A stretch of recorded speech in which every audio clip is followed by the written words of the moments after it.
Alright, stick with me here. I woke up totally lost, instantly realizing this was not my crappy little apartment. He gives off total boss vibes. The second and third brothers already have their own lands and titles, freezing winds, constant raids, and a brutal mindset of if you cannot fight, why are you even here? I can't keep doing this. Something inside of me just snapped. You and I both know what happens when you collapse from overwork and your brain just screams stop. Go home now. And hit me instantly visit Snow Wolf territory. Find my father and convince him to lend me experienced administrators, administrative officers, ill bureaucratic team. Because if I have to settle another land dispute myself, I'll be the first Dark Lord to die from a stroke caused entirely by paperwork, and that would be a highly embarrassing death. And the most urgent documents at lightning speed. Military supplies, festival logistics, done.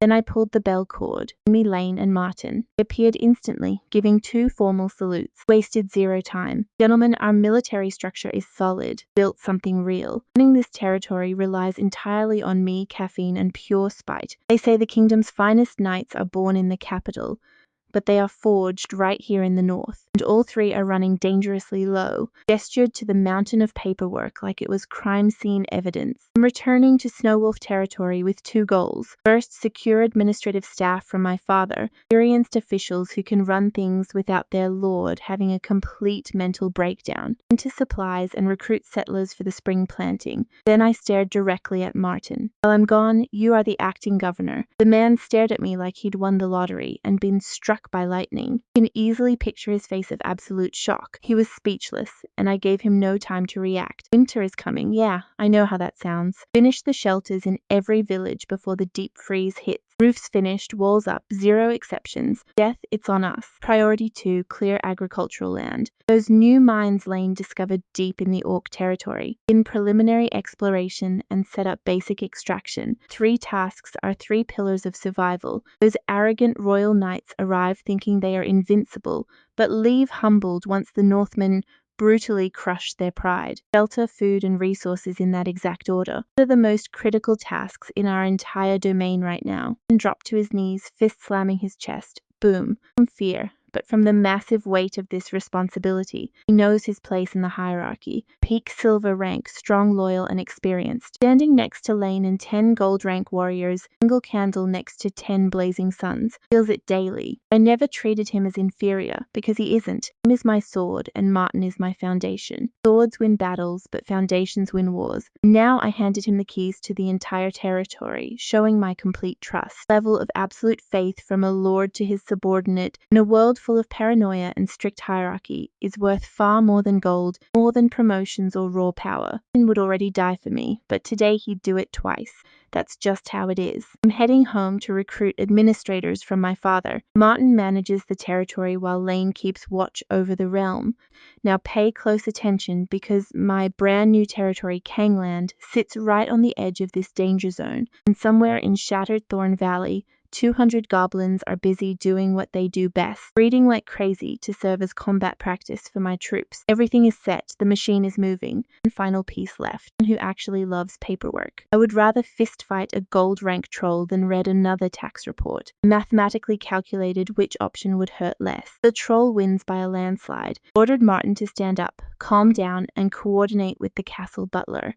Keep training the guards. Trust me, you and I are going to watch these soldiers get forged under extreme winter cold. Alright, you and I are about to watch this guy completely shock his entire family. Then he marches off like he just got the promotion of a lifetime. The door shuts, leaving only Lane and me. Lane, gather 5 cataphracts and 50 civil cavalry riders, coming with me to the Snow Wolf territory. 55 elite guards, 5 gold rank killing machines leading the way, with 50 bronze rank heavy cavalry backing them up. Honestly, the geography is a total blessing. To the south is Eagle's Sorrow Canyon, a pass so steep and narrow that defending it is easy. You just put a few guards at the entrance and done. Complete overkill for a simple visit to my father? Absolutely, but there is one crucial detail. In returning to your family estate after weeks away, you do not just show up. Roll in with a massive convoy. Last time they saw me, I was a talentless weakling, boarding a fancy carriage with borrowed guards and a prayer. This time I return with my own army, my own knights, and my own banners. Let everyone see what this useless fifth son built in just 2 weeks. His eyes gleam with understanding. No questions asked, just affirm as you command, my lord.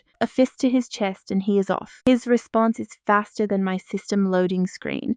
Cut to 30 minutes later, just 30 minutes. Efficiency. 55 riders stand assembled in the castle courtyard in perfect formation. Silent, terrifying. 5 cataphracts in dark gold armor lead the way, their blue eyes glowing atop massive building-sized horses. Pay attention here, the very air around them feels heavy, like gravity itself is bending. Behind them, 50 civil cavalrymen clad in red cold iron armor. Spears point skyward like a dense forest of steel. Behind it lies my family's wolfland, secure as a bank vault. Their sabers are sheathed but ready. Each man is a bronze rank veteran who slaughtered trolls and orcs just last week. Right in the center sits my carriage, that ridiculous gold-trimmed rolling palace my family sent me away in, still absurdly flashy, radiating that classic vibe of having way more money than actual taste. Now guarded like an emperor's war chariot instead of a rich kid's toy, I roll out of the castle and pause right at the gate, and brushes against the snow wolf crest on the side. Old metal, a highly familiar shape. For a moment I think of my family, the Snow Wolf clan, fierce, cunning, and ruthless, yet fiercely protective of their own. Sure, my father and siblings constantly pressured me for my weak talents. Finally realized those harsh words were not rejection, pure worry. Wolves trying to ensure their weakest pup could survive in a world that eats the weak alive, wild on the outside, warm on the inside. That is why the Windsors have survived 1,000 years, only growing stronger. They never abandon their own blood, they sharpen it. The west, the continental divide mountains, a massive range separating us from the mysterious dwarf kingdom. Well, you and I both know this Windsor is now a dark iron knight with an army. Hope I make you proud, Dad. Inside, my lord. The butler swings the door open. A wave of warmth greets me, and I step in. Door closed. Cozy fur cushions, perfect climate control, and absolute silence. Golden wolves carved into the armrests feel different now. No longer borrowed luxury, but a reminder of my true heritage. Peering through the glass window, I watch my loyal knights standing tall in their formation. My army, built from scratch in 2 weeks using a cheat system, gold, and sheer determination. Lane mounts up front and raises his right arm. Signal, the horn blasts, and 55 horses charge forward as one. Thunder of iron hooves, striking the frozen earth, feels like a heartbeat, vibrating through the entire world. 5 golden colossi lead the march, while 50 bronze warriors flank the sides of my carriage.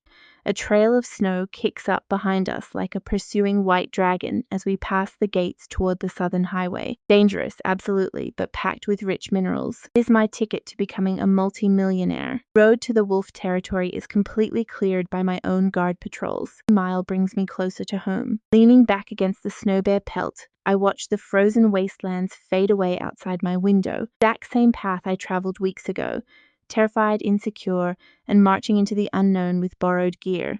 I can't wait to see their reactions. I'm no longer the youngest begging for scraps, but a lord with real power. Last time, my family packed me off like a charity case because they were terrified I would starve to death. This time, I will march straight through that front door and show them the massive return on their investment. Ron Windsor left this place as a total charity case. Ron Windsor returns as a force of nature. Still need administrators, but at least I will ask for them looking like I actually deserve them. Presence is everything. People always respect a gold rank escort. After a few days of travel, our frozen surroundings begin to completely shift. Less icy wasteland, more actual civilization. Snow thins out, green shrubs appear, and the air finally stops burning my lungs. The north lies the endless frozen wasteland, crawling with monsters waiting to eat me alive. Frostwolf City is finally in sight, and I are about to see absolute chaos.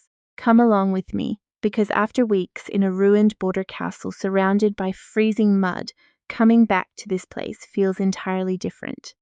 This city is absolute madness. Grey granite walls towering dozens of meters high, covered in old battle scars and defensive runes that glow with blue energy, pulsing just like a beating heart. And magic towers stand everywhere, their tips shining with arcane light, and more like a mountain that decided to become a massive fortress. Even in dead winter, the main road was packed with caravans, armed escorts, and merchants from everywhere. Exactly what 1,000 years of accumulated wealth and absolute military power looks like. A city that never sleeps because there is just too much money to count. We arrived at the gates with 5 gold rank cataphracts in front and 50 bronze cavalry soldiers behind us. Anywhere else, this would cause absolute panic. But in Frostwolf City, the guards did not even blink. Here, legendary warriors walk right beside you like it is nothing, just buying bread. Orc invaders, sneaky tribes of kobolds, giant ogres, and terrifying trolls carrying clubs bigger than my entire carriage. Nothing out of the ordinary here. Honestly, it was humbling. The guards checked us with total efficiency, professional, cold, disciplined, classic Snowwolf style. But I noticed the officer stared at my 5 cataphracts for way too long. He remembered how I left a month ago, and my return was completely different. Pay close attention here. His face practically screamed, "What on earth happened to you out there before coming back?" I'd clean stone streets even in winter. Shops, taverns, blacksmiths, and guilds. Smell of fresh bread and hot iron, mixing with horse sweat and crisp winter air.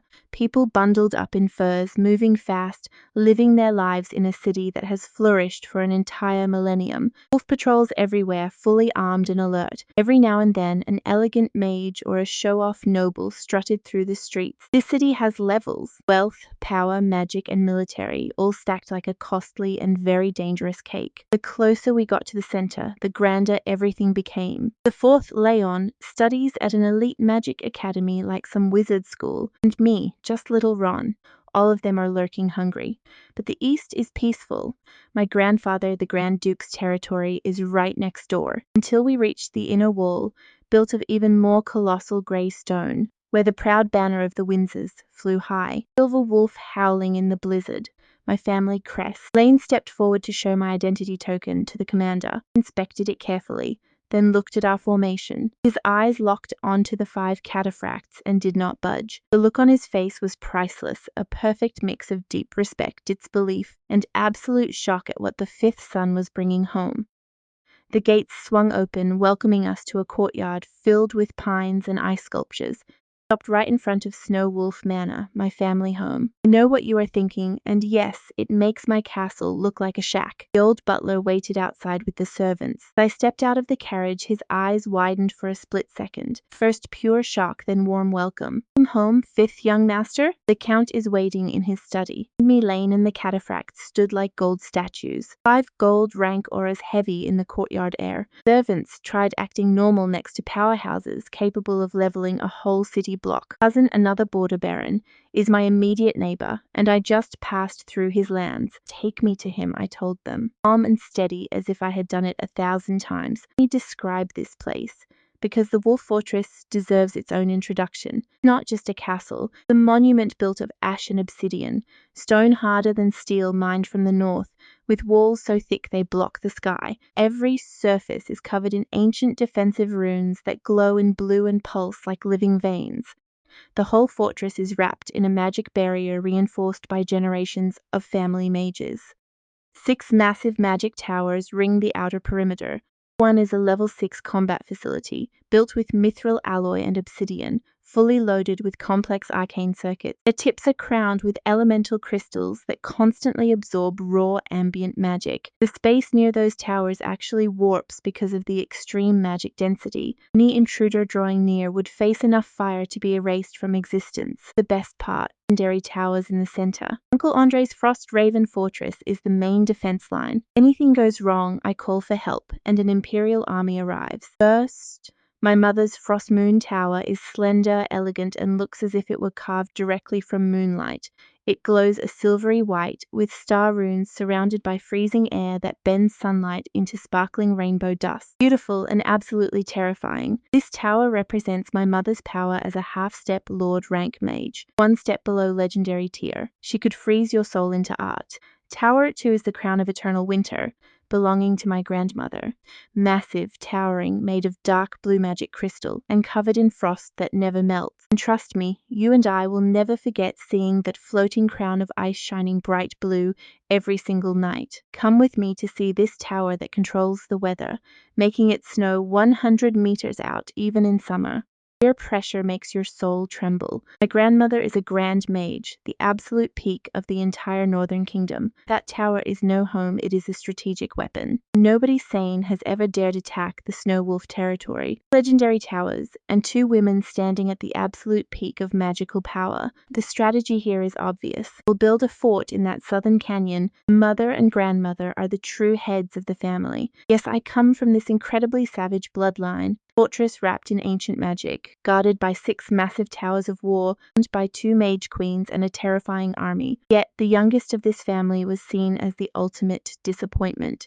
But that is over. 55 assassins behind me and black iron power in my veins. I'm to show father what his weakest son managed to build in just 30 days. Look at this, I was standing outside my father's office with sweaty palms. I can fight goblins and lead cavalry charges. Look closely at this specific door. My 16-year-old self screamed in terror, because it is not just any entrance. This is the entrance to my father's office, Aeon Windsor, the Count of Snow Wolf himself. Every memory of crossing this threshold in this body brings back a cold, painted look from a man who can crush entire buildings with just his aura. I wiped my palms on my pants, subtle calm, not nervous at all. He knocks. Send my troops north to block the monsters, and once things quiet down, raid that western mountain range like a piggy bank. Father, I am home. Absolute silence, the kind that physically weighs on you. Simple come in was all I heard. His deep, colossal voice vibrated with a power that pierced the oak door and shook my soul. If thunder spoke or a giant glacier had its own opinions. Pushed the door open to enter. It felt like standing at the edge of an abyss during a hurricane of pure authority, where the cliff is your own confidence. My father's aura hit me like a solid wall. The air felt thick as syrup, and breathing hurt like swallowing bricks. My heart stopped. A new Ballora black iron seed, which I was so proud of, flickered like a candle in a massive typhoon. Almost went out. A 7th rank Sky Knight. My father is one think about how absolutely insane that is. Just reached rank 2 black iron. Old rank artifacts, which wiped out orc bosses in 15 seconds, are only rank 5.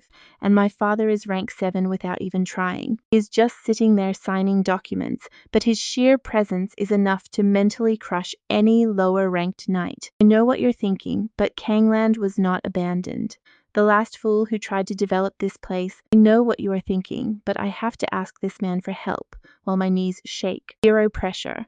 Except for the actual pressure crushing every cell in my body, coming from someone who exists on a completely higher level. No ordinary room, it felt like a war room crossed with a museum of absolute intimidation, boasting high ceilings with magical crystal chandeliers, while dominating the main wall hung a giant map of the north made of monster hide, featuring magic ink symbols that moved in real time. Mountains, rivers, fortresses, troop positions, and monster territories. All of it updating instantly on the map. Beneath the map, 2 blood-stained battle swords crossed the wall. They were not simple decorations, they were worn weapons that saw real war. Massive bookshelves were packed, not with fantasy novels, but with pure military theory, historical battle analyses, kingdom law codes, monster encyclopedias, and highly classified secret reports. Some shelves held glowing minerals and preserved magical specimens. This was not the library of just any random noble. The son of a capital marquis, full of big dreams, got mercilessly crushed by invading trolls. This was the mind of a general made physically real.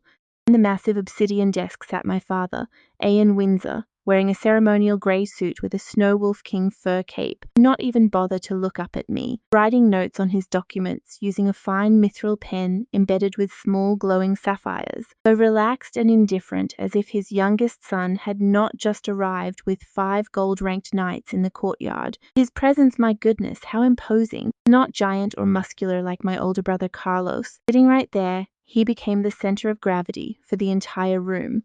The fireplace flames were literally lower near him due to an invisible force. Even the light seemed to bend slightly before his massive power. Sky Knight domain pressure. He does not even need to consciously activate it or show off. Mere existence demanded respect. Air around him carried an impossible mix of infinite sky above and crushing weight below, like being deep underwater. Every instinct in my body ordered me to run. His castle fell. Did he fight to the end, heroically leading his men? Not at all. He ran away terrified. Seed trembled, and my legs grew weak. But stay with me to see if I can survive this heavy pressure. Get ready as we watch our main character endure through pure strength. Gathered every last ounce of willpower, stood tall just 3 steps from his desk, and held my ground because I am no longer the old Ron. I am not some talentless fifth son walking in with his head bowed.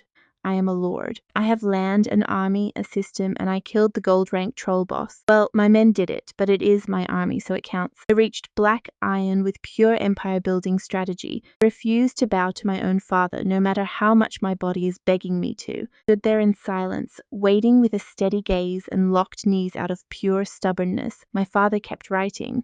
The fire crackled, and my heartbeat was so loud he could probably hear it. Standing before the most powerful man I had ever seen, separated from me by only 3 steps, an obsidian desk, and about 5 ranks of martial arts superiority. Hello, father. Your disappointing son has returned home with homework. Study was in absolute silence save for his pen and the crackling fire. Bolted back to Snow Wolf City faster than anyone thought humanly possible. Yes, trembling before his aura. And the fireplace was too terrified to burn properly. He finished writing, set his pen aside, and looked directly at me. Because if you know that classic annoyed dad look, multiply it by 10,000. His icy eyes pierced right through me. He was analyzing my body, soul, power level, intentions, and probably even my financial history. Completely naked, transparent, like a glass toy standing before a god. There was no welcome home, son. No hugs, no affection. Just the clinical evaluation of a being who lives on a plane of reality I can barely comprehend. The north wind, he said, and every single word struck my chest like a heavy hammer wrapped in. Frost, it seems it hasn't broken you. He watched me endure, pale and jaw clenched, refusing to fall under the aura of a 7th-rank knight. My black iron seed felt like it was suffering a seizure inside my chest. Every cell in my body screamed at me to kneel, but I held on. Then something incredible happened. He left the Frost Raven Knights standing in the ruins, wondering if it was a joke. After that massive embarrassment, the ice on my father's face melted. Pressure vanished instantly, as if someone had flipped a switch. 1 second I was suffocating before an apex predator, the next nothing. Room, a crackling fire and normal gravity. Completely out of nowhere, my father burst into a massive laughter that shook the entire place.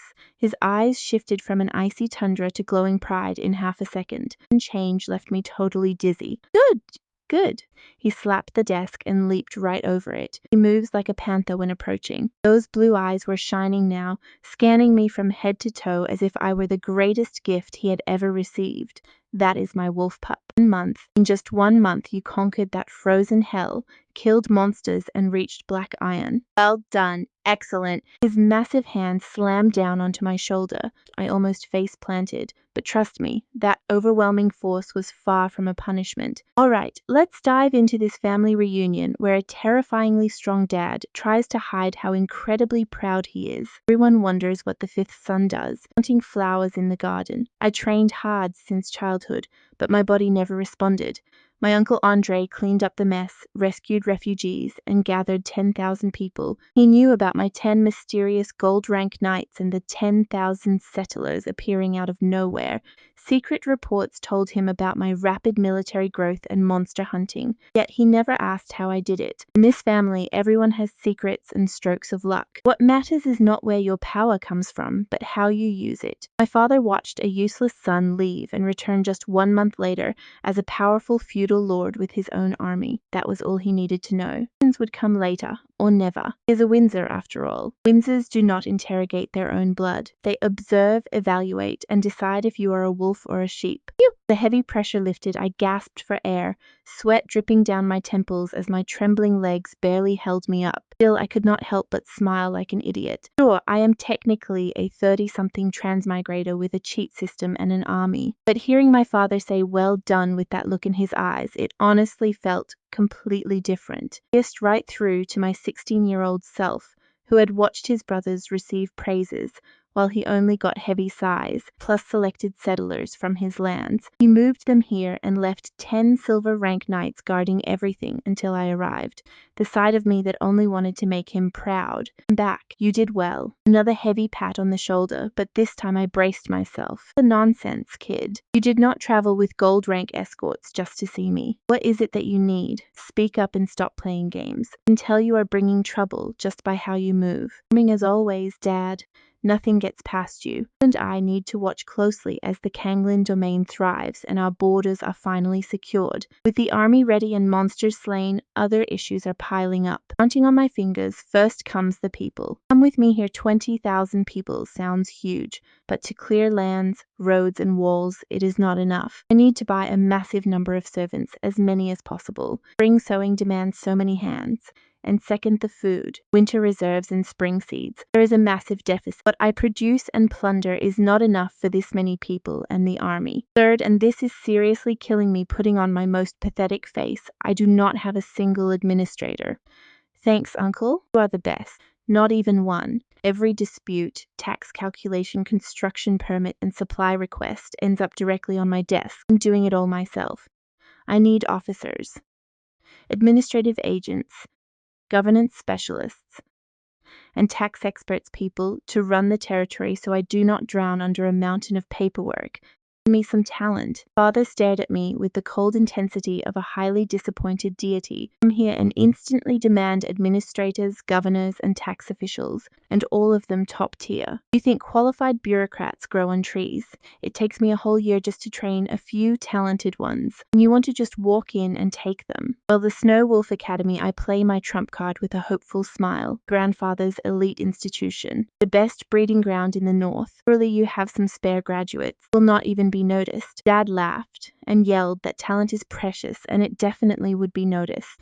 Watch closely, because here is where politics get really complicated. So I inherited a town, 3 villages, a barely standing castle, and 10,000 souls waiting for their new lord. Not fancy, but it works. Elders of the branch families would go complain to your grandfather tomorrow that I play favorites and dismantle the clan. On a whim, I deflated instantly. Right, family politics. Only enemy my system cannot beat. The Windsor clan is absolutely massive. It is an immense network of branch families watching each other like hawks, ready to protest if anyone gets preferential treatment. I forgot that part. Stared at me with that look of his, the one that says you are smart enough to raise armies, but faggot basic family dynamics. Do not know whether to be proud or worried. Both, Dad. The answer is both. After watching me suffer for 3 seconds, he burst out laughing. Relax, I was just teasing you. You should see your face. Went back to his desk, opened a drawer, and tossed a sealed scroll to me like trash. Here I already had it ready. Names of 12 outstanding graduates from the Snow Wolf Academy, and some veteran officers willing to relocate to the north. Administration, law and taxes, the complete package. Go see old Butler John to help you gather them. Fortress is standing and the walls can be fixed. All the golden troops my family gave me. I caught the scroll, almost crying with joy. He actually had them ready. Wonderful, terrifying god-tier troll of a father had my team prepared before I even asked. He knew I would come begging. You probably guessed it, right? In this family, love is shown through pure psychological warfare. Thank you, father. Calm down, you look ridiculous. He tried to frown, but his eyes betrayed that warm secret pride only fathers have. And as for food, do not cry to me. And your brother, Fletcher. That boy has enough grain stored up to feed our entire clan during a 5-year war. The biggest grain merchant in the north, backed by our family and your grandfather, the Grand Duke. His warehouses make my castle look small. Yes, sir. Fletcher, my 3rd brother. The walking supermarket already marked down on my list. I'll get out of my study. Dad shooed me away like a fly. Go see your mother. She has been so worried about you. His tone shifted, heavier and more careful. Go pay your respects to your grandfather. Stood at attention. I have starting capital that other feudal lords could only ever dream of having. Ultimate weapon of the family. Do not blame him for not sending gifts when you left. my father said softly. He is the pillar of the entire Snow Wolf clan. The nobles and the branch families watch his every single move. The slightest sign of favoritism could trigger absolute political chaos. His position demands absolute neutrality. He must be above it all. I nodded solemnly. Understand completely, father, and I did. My grandfather is not just strong, he is a peak epic tier knight at just over 100 years old. For someone of his level, that is the prime of life.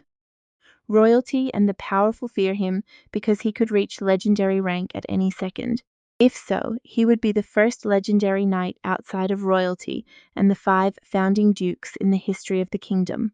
Such terrifying potential makes you the most closely watched, the most scrutinized and politically restricted person. Cannot send supportive gifts to his favorite grandson, not without the clan elders protesting or rivals misinterpreting the signs. Go on, get going, my father smiled. The carriage wheels ground against the cobblestone road. My heart was pounding. I had finally reached my territory, and that is where you and I leave it for today, armed with my precious scroll of 12 administrators, ready to rebuild my land. What do you think happens next? Come along with me to our next destination. I headed toward the Frost Moon Tower, my mother's magical sanctuary. The closer I got, the more the atmosphere shifted. A crisp chill, not like the harsh northern winds, but refreshing like a mountain spring. Ice magic saturated every single molecule. The glowing magic crystal door, decorated with stellar runes flowing across its surface, slid open on its own. It recognized me instantly as I approached because, of course, my mother's tower has family recognition built into its security. Inside was another world, warm air smelling of fresh flowers. Inside was massive compared to the exterior. Spatial expansion magic, obviously. Silver carpets and walls glowing like jade. The ceiling was pure liquid moonlight energy flowing, bathing everything in a dreamlike shimmer. Magical plants with frosty blue flowers bloomed in every corner. Dangerous ruined domain. Right as we entered the castle shadow, I heard a sudden ringing sound echoing, with petals dusted in sparkling frost. The sweet scent of winter plum drifted through the air. You and I can both agree this feels less like a magic tower and more like an ice goddess's spa. My mother descended. No flashy gowns, just a moon-white robe embroidered with silver stars and frozen flowers. Her face showed absolutely no age. Her deep eyes reflected decades of magic study. Silver hair cascaded over her shoulders with tiny ice crystals sparkling at the tips, radiated the immense power of a half-step great mage. A warm presence that was impossible to ignore. See how her icy gaze completely melted the moment she saw me, like frost turning to sunshine. Mother. I nearly ran to her, letting my guard down for once in this fortress of epic warriors and political schemes. In front of my mother, I was no lord, no strategist, nor a transmigrator managing a war economy. I was just her little boy. Old mechanical noise went off in my head as if someone had installed a computer directly into my brain. She stepped down and gently cupped my face. Fingers were cool. You have gotten thinner and more tanned. Not with worry, but her eyes brimmed with pride. The northern winds have not dulled your brilliance. Instead, you are stronger. Already felt my breakthrough to the black iron rank. Makes sense. Is a half-step great mage. She probably detected my changed aura before I even stepped inside her tower. I'm sorry for worrying you, mother. But with absolute sincerity. Not just out of politeness. Seriously, this woman gave me 200,000 gold coins, got Uncle Andre to send military support, and probably spent sleepless nights scanning the horizon with her magic, just to protect me. Father shows his love with brutal tests and heavy back slaps that almost dislocate your shoulder. Mother shows it in 1,000 warmer ways. Standing in her glowing tower, feeling her cool touch and the scent of flowers, I finally felt a warmth that you and I both know is priceless. Let's be real, you and I both want a place to call home. In seconds, I wasn't a lord or a soldier. Host meets all conditions. Title granted. Territory acquired.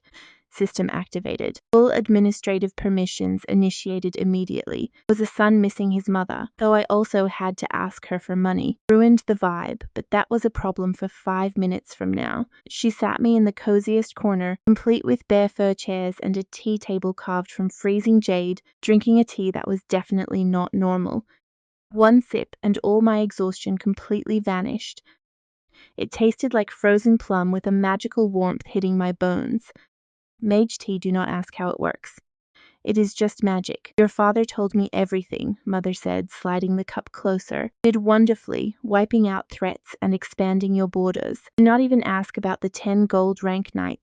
She just gave me a knowing look that said I know everything, but I won't grill you. A half-step Grand Mage after all.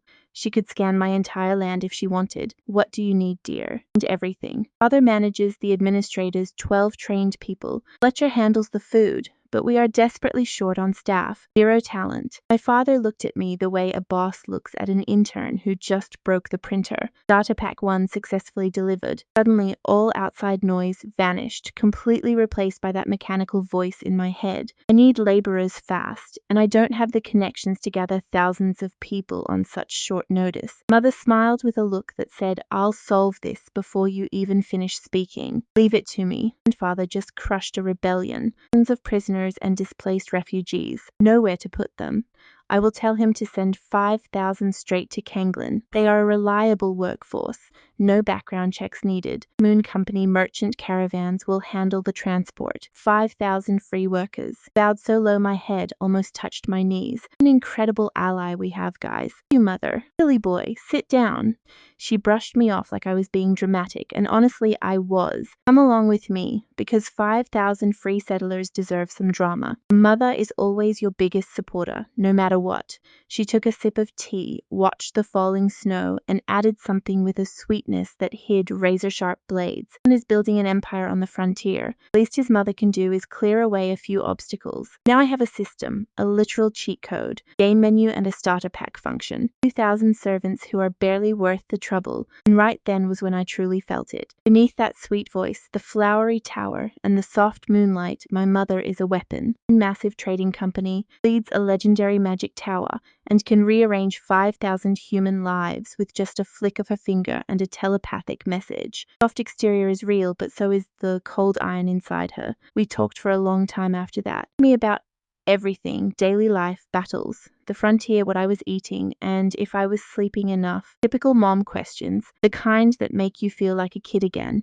no matter how many orcs you have killed. Sitting in that warm tower, drinking incredible tea, and hearing her sweet voice while it snowed outside, I relaxed completely. All the tension, the plans, and the constant vigilance of ruling a frontier territory. For an hour, I was just her son. The best moment I have had since I reincarnated. But pay close attention here, because leaving made everything heavy. I had to visit Grandfather Noel Windsor, the ultimate powerhouse. If being a lord with a private army and a war hero uncle wasn't enough, the universe just handed me admin privileges. The one my father, a proud knight, respects with deep reverence. There were no luxury bedroom. They were located in the most restricted area of Snowwolf Fortress, the Hall of the Ancestors itself. Get there, I walked down a long, silent hallway filled with portraits of dead Windsor heroes and their trophy weapons. The air grew heavier with every step. My black iron aura felt like a mere candle against a raging hurricane. Again, the massive door was made from a single slab of star meteorite iron, unadorned except for a deep claw mark as if something huge tried to tear it open, and a terrifying snow wolf carving. 2 guards flanked the door, wearing heavy armor with dark gold runes so dense they looked like walking black holes. Snowwolf Imperial Guard, our family's elite. They stared with icy eyes, confirmed my pass, and let me cross in silence. The door opened silently, releasing a wave of ancient air. Smelled of ancient times, like a cave sealed for centuries. And look at this. The ancestral hall was absolutely massive. Frozen wasteland has no idea what is coming. Stepping out, I went full boss mode. Ceilings so high they looked like the night sky, towering over a black basalt floor polished like a mirror. Blue magic crystals on the walls cast just enough light to make the entire place look like a moonlit glacier. The back, instead of a throne, was a massive rack of unknown black metal with dozens of weapons scattered carelessly. A cracked grey axe still radiating pure bloodlust, and a crystal greatsword glowing with an icy blue light, here wrapped in crimson lightning patterns, and an ancient tower shield scarred by 1,000 battles. Every single weapon vibrated with terrifying energy. Were legendary artifacts that surely ended wars and killed kings. Yet my grandfather left them there like old coats, no bedroom or study, sanctuary of violence history and the peak of military power built over 1,000 years. And somewhere in this hole, the strongest man in the entire Snowwolf dynasty was waiting for me. The seed of my iron aura was already trembling. Hands were soaked in sweat, not because I am some natural leader. Grandfather was on another level, a supreme knight of epic rank. He is over 100 years old, yet still in his prime. He is so powerful that the royal family loses sleep over him. Any day now, he could ascend to legendary status, a tier so rare, only founding dukes and royalty have ever reached it. And up, swallowed hard, and walked toward the back of the hall. It was time to meet the real boss of this family. There he was, standing with his back to a weapons rack that looked like a museum of trophies that killed legendary beasts. Grandfather Noel Windsor. I assure you, if my father's aura was a hurricane, my grandfather's was the vast ocean. No crashing waves, no dramatic storms, just an infinite and deep stillness, ancient, profound, and completely unfathomable. It wasn't even built large. Actually quite slender, wearing a grey linen robe washed 1,000 times with his white hair loose, standing like a statue. But just looking at his back made my soul want to crawl under a rock and hide. Me in my head, and I needed space to think, so let us go inside and see what happens next. It wasn't my father's crushing pressure, but something purer, trust me. It was like looking at the very concept of absolute power. All right, you and I are about to see a man who didn't even look human, but like a piece of the universe. Walking mountain, living, breathing history, a quiet apocalypse that decided not to happen. My black iron aura seed didn't tremble, it just surrendered, completely lifeless inside me, as if it were playing dead, hoping the predator wouldn't notice. Grandfather. I forced the word through my tight throat, bowed deeply as formal etiquette demanded, and prayed my legs wouldn't collapse. And around, his face wasn't old at all. That was the strange part. A sharp jawline, healthy tan skin, barely any wrinkles. Less an elderly patriarch, more an immortal warrior fighting since before our nation even existed. At over 100 years old, he looked barely 50. Epic level longevity is absolutely no joke. But his eyes. Oh my God. Those eyes. It was like staring into a void in reality. That's exactly what they were, deep as the end of the universe, still ice-frozen solid since the very beginning of time. Let's dive into how our main character orders the town's defense and sends 5 squads to fetch highly detailed maps. Yet they held the power to tear the skies apart and melt entire mountains. When those eyes locked onto me, I felt everything I had ever been. Every single thought, secret, and hidden system panel was analyzed, catalogued, and filed away in half a second. Never seen someone feel so utterly exposed across 2 entire lifetimes. His voice wasn't loud but calm, yet every syllable vibrated through my soul like a tuning fork forged from the law itself.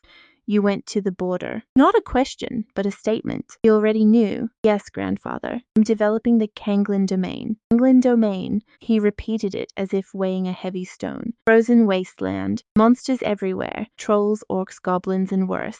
Sleeping. You killed the trolls. You wiped out the orc tribe. Your statements, neither impressed nor angry. He was just stating facts with the enthusiasm of someone reading a simple grocery list. Using a power that suddenly appeared. A shiver ran down my spine. His gaze pierced straight through my body and brain. I swear he stared directly at the system. An invisible panel floating in my consciousness that only I am supposed to see. They must report back by sunset, after all. I am now a generous lord swimming in free gold. For one terrifying second, I was completely sure this man could actually see it. Yet he didn't ask or press, simply looking away as if my greatest secret were just a minor, trivial curiosity. Power is power. Used well, it is righteous. Used poorly, it is evil. You can control it. Use it to expand our territory and protect your own. My heart pounded wildly. He knows there is something strange about me, and he's choosing to let it go. Not because he doesn't care, but because he doesn't need to care. Level, my secrets are about as dangerous as a hamster holding a tiny knife. Suddenly, his voice dropped 10 degrees. Developing the frontier is no game. Every single word hit like a frozen brick. Gold rank is merely the entrance, insignificant pest. Because those ancient eyes locked right back onto me. Your foundations are shallow. Your strength is laughable. Your victory today is a candle in a storm. Do not let minor gains blind you. And do not die so soon. Every scout gets an extra gold coin tonight, while the rest receive 10 silver deers. Quick math. No praise, no pat on the back. just a bucket of freezing water dumped over every ounce of confidence I built this past month. Gold rank artifacts I was so proud of were nothing more than pests to him. My territorial victories, gains, advancement to Black Iron didn't even deserve a mention before a supreme epic knight who could defeat armies alone. All my hard work was nothing but a child's simple scribble, and yet beneath all that freezing contempt, faint as a heartbeat beneath the snow, wasn't warmth, but there was a clear interest in me. Not die so soon. That wasn't a simple warning, but the command of a man who never wastes words on the insignificant, wouldn't have bothered telling me to survive if he had already given up on me. That phrase, cold, brutal, and completely devoid of comfort, was my grandfather's way of saying, I am watching you, and I expect you to become someone. I will remember your teachings, grandfather. I bowed again, deeper this time with absolute sincerity, stared right at me. Those bottomless eyes blinked just once, so fast I barely noticed there was something more. 1 gold coin can sustain a farming family for a whole year, threw away entire salaries like nothing. Recognition, approval, a tiny fraction less indifference. And he turned around, his weapons, to the silence, to being eternity pretending to be a piece of furniture. Audience was over. I slowly retreated, step by step, eyes downcast, never looking back until I crossed the threshold. The meteorite iron door shut tight behind me. I collapsed right against the hallway wall, completely drenched in cold sweat. The racing heart and legs like paper, I stood there panting for a full minute, staring at the ceiling, processing everything. And that's where we leave it. My father was terrifying, but my grandfather is a supreme epic knight, a living legend. All right, you and I are jumping right into a brutal encounter that made our main character feel completely invisible, delivering the coldest motivational speech ever. Everything you did means absolutely nothing. Everything you fought for is worthless. Real dangers are still out there. Strong or die. Inspiring. Nightmares about that glare for a month. But the old man is right. Watch closely here. I planned the perfect escape. Outside, the soldiers cheered as if Christmas had arrived forever, while my carriage slowly passed through the castle gates. Gold rank artifacts seem invincible in my tiny border territory. Globally, they are just average. The system troop trees go much higher than this. One level needs to rise way faster. With whatever is lurking in the deep north, that thing my grandfather called not yet awakened. I have to be ready. Clench my fists as the fire in my chest burns hotter than ever before. The rise of the Kanglan domain has not even begun. Now I have a goal far beyond just building an empire. I will get so strong that next time we meet, my grandfather looks at me with something more than pure indifference. Accepted. A month in the Snow Wolf territory. I am moving like a man possessed, speedrunning every single task. First target, administrators. Old John, the chief butler, had 12 people ready, exactly as my father promised. You and I have to appreciate this lineup. Eager young academy graduates alongside battle-hardened bureaucrats who survived years of government paperwork. Youth had ambition. Veterans radiated energy of seeing entire tax systems collapse. A perfect combination. Spoke briefly, avoiding long speeches or dramatic monologues. The wheels creaked over the frozen gravel as everything around looked incredibly worn down and gloomy. No motivational fluff. This is the Kanglan domain. Here is what I need, and you depart today. And since I have no intention of letting wolves eat my valuable accountants for dinner on the road, gave these 12 brainiacs a ridiculous escort, 2 gold rank artifacts and 20 bronze rank riders. Enough military power to conquer a small barony. Yet I am using it to guard accountants. They crossed the city gates. 2 shining golden warrior gods led armored knights to protect a group of deeply confused bureaucrats. People just stared, watched from the wall until they disappeared down the north road, feeling a massive wave of relief. No more irrigation disputes cluttering my desk. Finally, second objective, food. Straight to the merchant headquarters of my third brother Fletcher. The place was absolutely chaotic. Took up an entire commercial district, packed with endless warehouses and grain carts moving around like ants, smelled of dry wheat and pure money. Fletcher gave me a massive bear hug the second I walked in, almost breaking my spine, to rush to my room and examine that mysterious system interface. Little 5, I heard you have been busy up north, slaying trolls and wiping out orcs. That is my brother. He dragged me into his office, a room buried under trade maps and registers, getting straight to the point. How much food do you need? 30,000 people. 6 months of rations of the hardiest, highest calorie grain you have, plus salt and horse feed.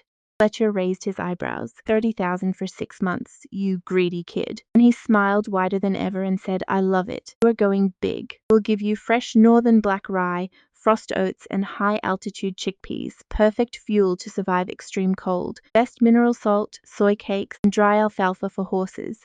Now you and I need to pay attention, because here comes the real bombshell, Little Five. I'm opening a Frostwolf Company branch in your town of Kangland. My brain short-circuited. From now on, grain, salt, iron clothes, whatever you need. Go to the branch and take it.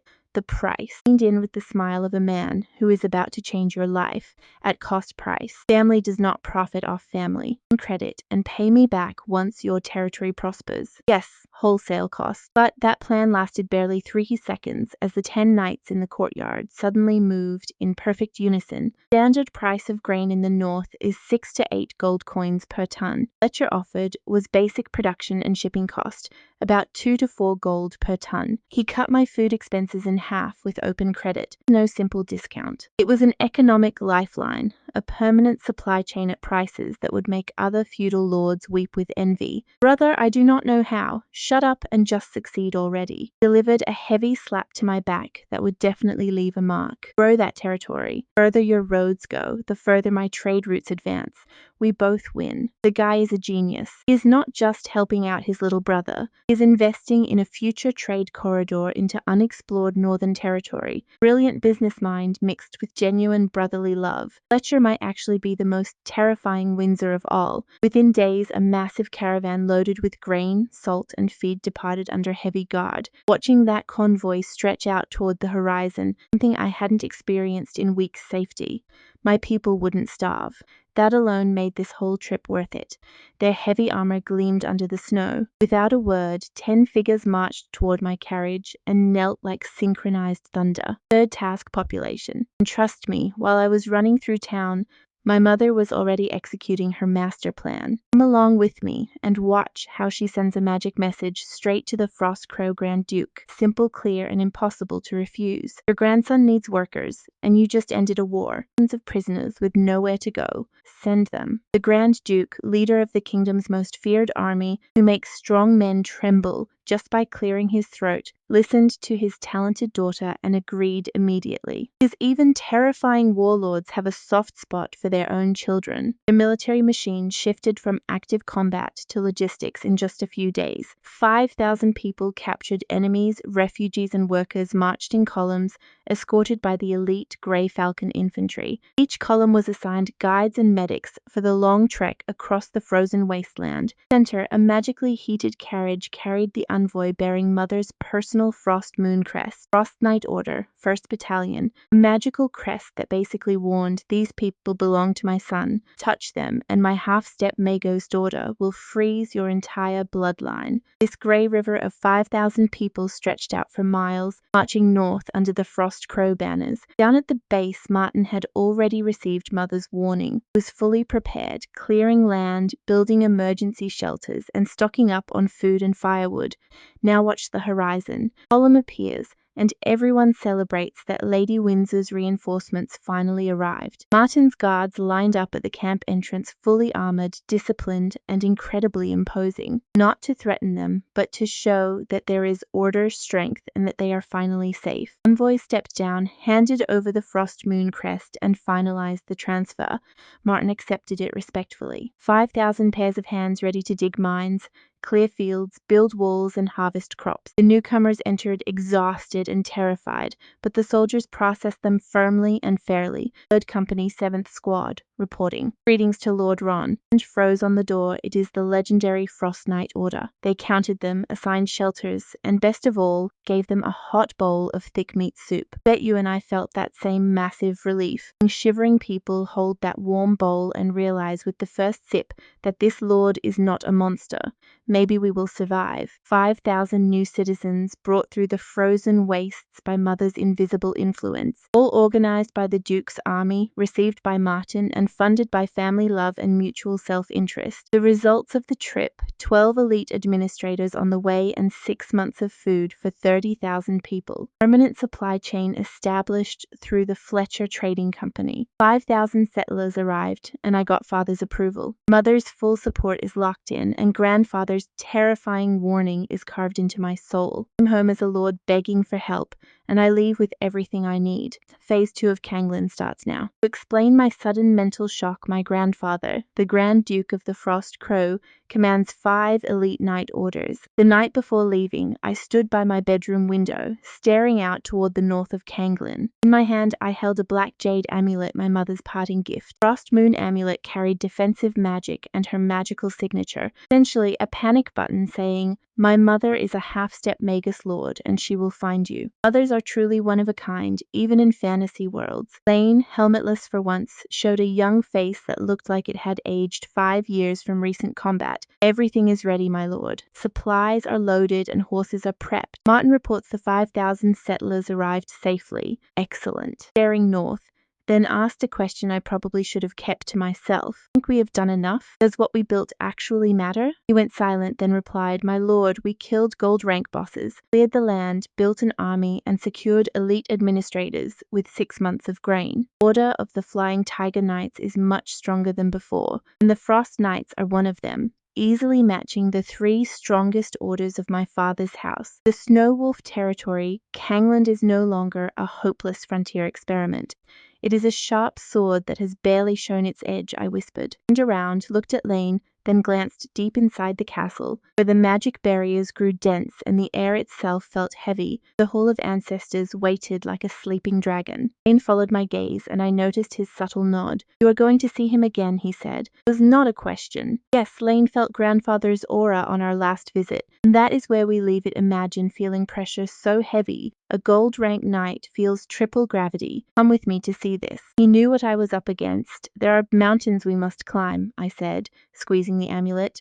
The cold jade pressed against my skin. "There are gazes you must hold." Lane didn't argue, nor did he ask why. Just struck his armor with his fist. Boom. And said, "I will escort you, my lord." That is just how Lane acts. He doesn't waste time questioning choices he cannot change. Make sure he is by your side when things get ugly. You might be thinking this is no big deal, just because the Snow Wolves have something similar. Walk down the same long hallway. The exact same portraits of dead Windsor legends staring down at us from the walls. The same suffocating pressure that made my black iron aura seed shrink and tremble deep inside. Lane walked right behind me, and I felt his aura tighten. Gold rank knight, capable of wiping out an entire orc army alone, shaking from the residual energy seeping through the walls. That is the level we are facing. Snow Wolf Imperial Guards at the Meteorite Gate were exactly as I remembered them. Dark gold runic armor, auras like black holes, and cold faces carved in stone. Instantly onto me. It was a routine check, but they paused on Lane. Last time, he was already strong. But now, after weeks of war and dozens of kills, his aura was much denser and sharper. Guards noticed it immediately. Any change stands out, but an upgraded gold rank is still a mere firefly compared to the sun roaring behind that door. They let us through. Door opened soundlessly. Ancient air rushed out along with the overwhelming pressure. My coming-of-age ceremony, I asked to colonize a frozen wasteland on the border. Sounds awful, meaning it is perfect. Let me put this in perspective. Only 5 founding ducal families exist in this kingdom.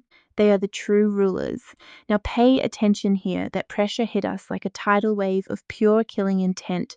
Last time I was just curious. This time I had a clear purpose. I had results to show. Eliminated enemies, a new army, real progress, solved crises, and a doubled population. Yet, standing at the threshold of that dark hall, watching the faint blue light reflect off dozens of legendary weapons lined up on their racks, and feeling my very soul shrink before the sheer presence of a supreme knight, all my achievements felt tiny again. Somewhere in that darkness waited my grandfather, a man who viewed gold-rank enemies as nothing more than annoying pests, a man whose silence weighed heavier than anyone's screams, someone who warned me not to die too soon. As if he were talking about the weather. I took a deep breath, squeezed the jade amulet, and stepped inside. Because this is what I learned in my first month as a border lord. Comfort zones will kill all ambition. Only way to grow is to stand before whatever terrifies you most and refuse to look away. Beneath them, you need royal blood or immense power to be a marquis, technically just earls. You and I both know my grandfather is the scariest thing alive. which is exactly why I need this. The door opened. The abyss-like air whipped against us, and two against grandfather. Lane took a step behind me and almost collapsed. All right, you and I are watching a legendary gold rank aura. Something that scares off monster armies tremble like a leaf. Sweat poured down his face. He clenched his jaw so hard you could practically hear his teeth grinding. Gold rank knight, struggling to even stand just by being there. And this wasn't even targeted pressure, just his passive presence radiating like a magical nuclear reactor. To be honest, I was doing better. Mom's amulet sent fresh energy to my hand, stabilizing my power seed. Still felt like breathing underwater, but at least my legs were actually moving. My grandfather turned. Those unreal eyes, like dying galaxies, scanned me first before locking onto Lane. In gold rank, my grandfather said, his voice shaking Lane's soul like an earthquake. His foundation is acceptable. We are the only earls in 1,000 years of history to sit with the dukes and the crown. It is an honor, sir. Lane managed to choke out, while every atom of his being screamed for mercy. And grandfather did something unexpected. He let out a low, mysterious chuckle that could mean amusement or a death sentence. Do not know why you serve my grandson. Do not care where you come from. His gaze pinned Lane like an insect. As long as you are loyal to my blood, to this wolf pup who left his den, your past does not interest me. Suddenly, the temperature drops below zero. Watch closely. Instantly, as if an entire mountain had just dropped onto his shoulders. He collapsed to his knees on the black obsidian floor. Sweat poured like rain, his bones creaked audibly, and his gold aura flickered weakly. If I find out you have even the slightest intention of betraying this family or this pup. My grandfather leaned in. Those ancient eyes suddenly reflected 1,000 shattered battlefields and an entire millennium of merciless slaughter. Intent so thick it felt physical began to radiate from him. 5 counties under our banner. We are basically dukes who never bothered to update our business cards. The brutal killing legacy of Windsor. You ready for more? Come along with me to see how the snow wolf's fangs tear fools apart. Their screams still echo in the wind. You wouldn't want to be next, right? Looked at Lane, my strongest gold rank warrior, capable of taking down orc bosses in 15 seconds, kneeling and drenched in sweat, nearly passed out and threatened by a man who could erase him with a single thought. Grandfather. I stepped forward, physically blocking that wave of pressure from Lane. My voice sounded sharp, but completely steady. In his knights are my most loyal arms, proved themselves in blood. Trust your grandson's judgment. Grandfather's eyes locked onto me. That icy gaze wavered for a barely perceptible fraction of a second. Suddenly the pressure vanished as if it had never existed. Straightened up, completely ignoring the gasping knight on the floor, and walked toward his ice jade throne. So when I say the Frost Knights match our top 3 orders, the bar is set incredibly high. Watch closely, because this old lion could destroy 50 miles in any direction with a single bad sneeze. Ever since your great-uncle led the Frostfang Knights west to found his county, grandfather began like spinning a legend. No wolf family hasn't seen a pup strike out on his own in 100 years. Stared right at me with eyes carrying entire centuries. History of the Windsors was written by pioneers. From our first blizzard outpost, 7 of us expanded the borders. 1 died in the wilderness. Another returned broken. Of the 5 who succeeded, 1 became a viscount. The other 4 ended up as counts, he said sharply. Our glory was never built by hiding behind inherited walls. It was forged by pushing outward like wolves, always cooperating and hunting as a pack. On the inside, we may argue and compete, but our claws never harm the bones of our own pack. But if an outsider dares to covet what is ours or harm anyone of our blood, that is the standard. That is how terrifying these people are. The minimum entry requirement, the lowest step, no wolf's response falls like an unstoppable Arctic blizzard, relentless until it claims its price in bone and blood. Grandfather looked at me again, searching, but with something hidden. It wasn't warmth, but pure recognition. You, Ron Windsor, lit the first bonfire in the frozen lands in 1 month. You proved this wasn't just some whim, makings of a pioneer. And then he dropped the real bombshell. Bet you and I felt that same epic rush. First he raised a single finger. The family will assign a permanent Earth Knight to the Kanglan domain. Guardian and family representative, experienced, loyal, and capable of securing your rear against any threat. Alright, you and I are starting with an Earth Knight, level 7 tier above gold. A total 1-man army. Into me forever. Second finger. Once you build enough infrastructure, cities, and farmlands, The family will start a steady, organized migration of settlers from our territory to your domain. For a common soldier is silver rank. It is 3 whole tiers above my pathetic squire rank. Squad leader, the first wave, at least 2,000 households. Households of 4 to 5 people each. That adds up to 8 to 10,000 citizens. And boost that will nearly double my workforce. Grandfather noticed my excitement and pay attention to how cold he gets. Comparing this to my granduncle who had 1,000 elite knights, this support is actually quite modest. Be humble. Understand, Ron, your granduncle was already an eagle soaring above the clouds. You are just a cub leaving the den with nothing but baby teeth. Get the maximum support justified by what you've proven. Translation, if you show more, you get more. An investment, not a gift. We expect results. I understand completely, grandfather. I bowed so low I almost saw my boots. I won't disappoint you. Trust me, his calculations were crystal clear. Rise from Baron to Viscount in this world, you need at least 1 Earth Knight, one is gold, and a battalion commander is an Earth Knight capable of shaking mountains. 5 gold knights and 100 bronze riders. I already had the gold ones, and the bronze grew. And now grandfather was handing me the most expensive, hardest to get piece of the puzzle. A single piece changed everything. An Earth Knight doesn't just fight, he stabilizes the territory. His very presence makes any rival neighbor hesitate. It is the difference between a simple border outpost and a rising power. Lane was still kneeling behind me, slowly catching his breath. I would apologize to him later, maybe buying him 10 drinks. You and I both know the best is yet to come, because walking out, I felt my entire destiny shift. Not just excitement or gratitude, it is purpose. 7 Windsors walked the path of pioneers. 5 succeeded, 2 failed, and the man leading the entire order must be a Sky Knight. A warrior capable of flying, and get this, the man commanding this terrifying army is actually my Uncle Andre. Awful means no fights or political betrayals, just me, the extreme cold, and my beloved freedom. Let me be brutally honest about my place in the power hierarchy. I am only 16. I've trained my entire life, yet after all that effort I barely reached peak squire, level 1. And even hit black iron level 2, which my 3rd brother achieved with almost 0 training.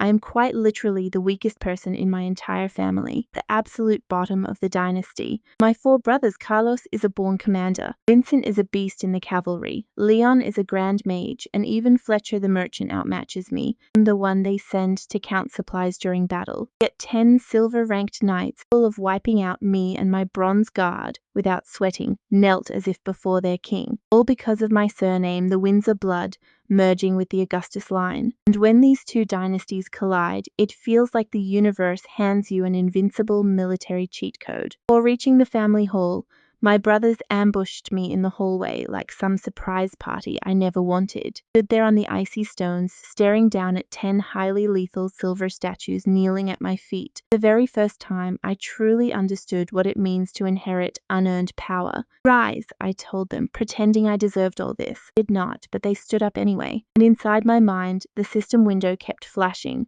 waiting to deliver my starter pack. What a day. Now let me explain why those 10 silver knights knelt before me. It is actually quite sweet for someone belonging to such a terrifying military dynasty.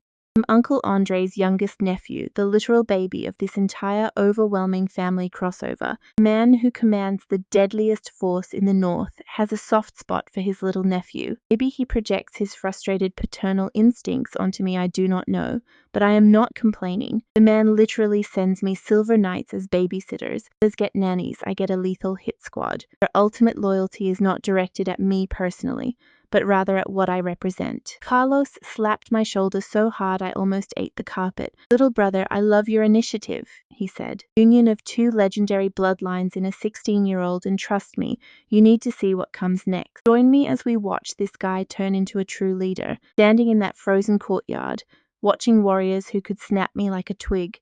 Kneel before me, something changed deep inside. I'm no longer that pathetic 5th son hiding in some dark corner. The royal blood in my veins actually means something here. It is both terrifying and thrilling, and I want to deserve it someday. First things first, did my uncle send them?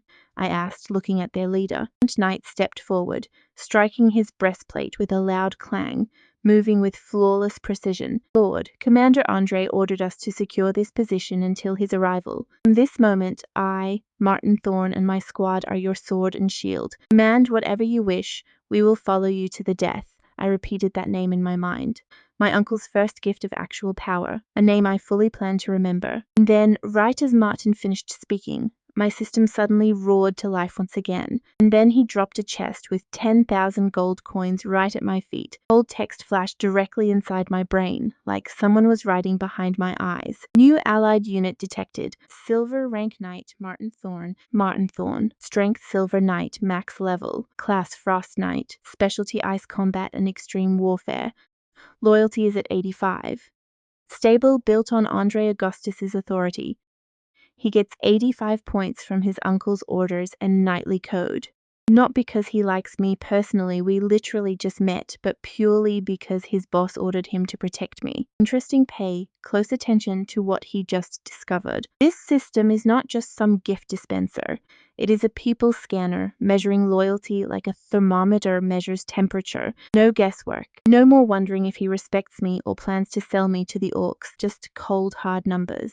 This changes everything. Time for my first big move. I stood tall, gathered all the lordly energy I could fake, and projected my voice across the courtyard. Martin Thorn, guardian of Kangland Fortress, will hold absolute authority over the defense, troop deployment, and security patrols. The room smelled like expensive wood and old leather. Basically, it reeked of rich people. It almost crushed my toes.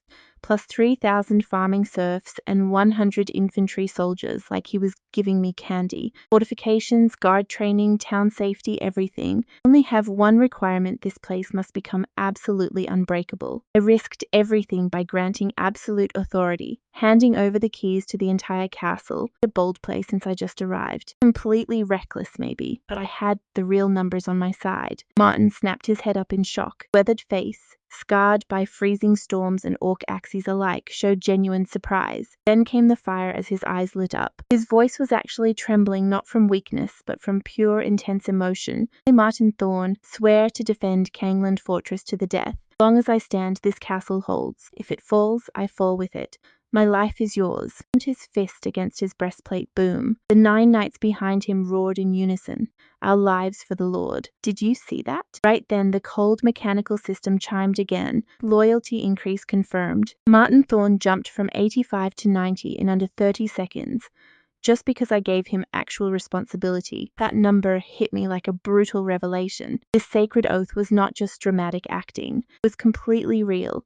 Before I could pick my jaw up off the floor, my second brother Vincent appeared, cold as ice, gifting me 100 fully equipped cavalrymen and 10 bronze-ranked knights. 20% real. Him confirmed he meant every single word. His burning promise matched the cold, digital numbers perfectly, and proven by data. In that exact instant, I truly understood what I held. Him does not just show stats. Me who is real, turning my intuition into pure science. In a world of scheming nobles and hidden daggers, I now have a built-in lie detector. Martin Thorn went from a borrowed soldier to my first great pillar in a heartbeat. Very first brick of the empire I am going to build on this frozen wasteland. And the shame of being a weak 5th son all crumbled to dust under Martin's unbreakable, fierce loyalty. First Major's decision as Lord, handing this man the keys to my entire stronghold, validated by a cheat code from fate itself. I think I am going to love this system. I closed my study door.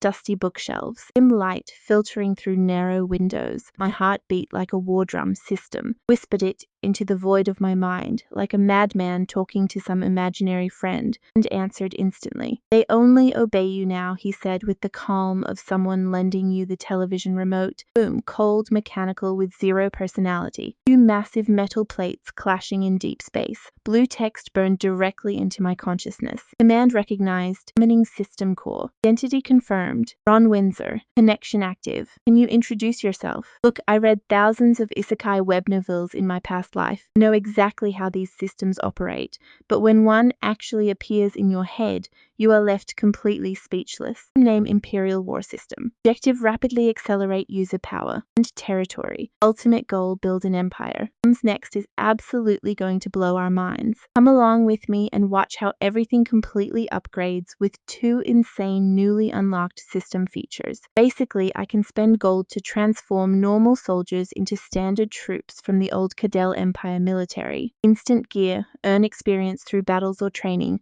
and level up over over time. I almost bite my tongue from pure excitement just looking at the names and upgrade paths. Then came the third brother, Fletcher, the grain tycoon. The entire military tree is from Mountain Blade to Bannerlord, the Karatic Empire faction, from my favorite video game in my past life. The universe reincarnated me into a fantasy world and gave me a cheat system based on the PC game I was addicted to. So what are the options? Here is the exact breakdown of what I can convert right now. My 13,000 civilians can become low-level Imperial recruits, but my 100 Black Iron soldiers will be Royal Imperial Infantry, 100 Black Iron Riders upgrade to Imperial Guard, and my 10 Bronze Knights rise to Citizen Cavalry. And my 10 Frost Knights will transform into Elite Imperial Heavy Cavalry. Civilians can reach Gold rank with enough experience, and the Noble Cavalry can climb to land Knight level. And if any individual soldier hits their limit but has enough talent, the system triggers a special evolution,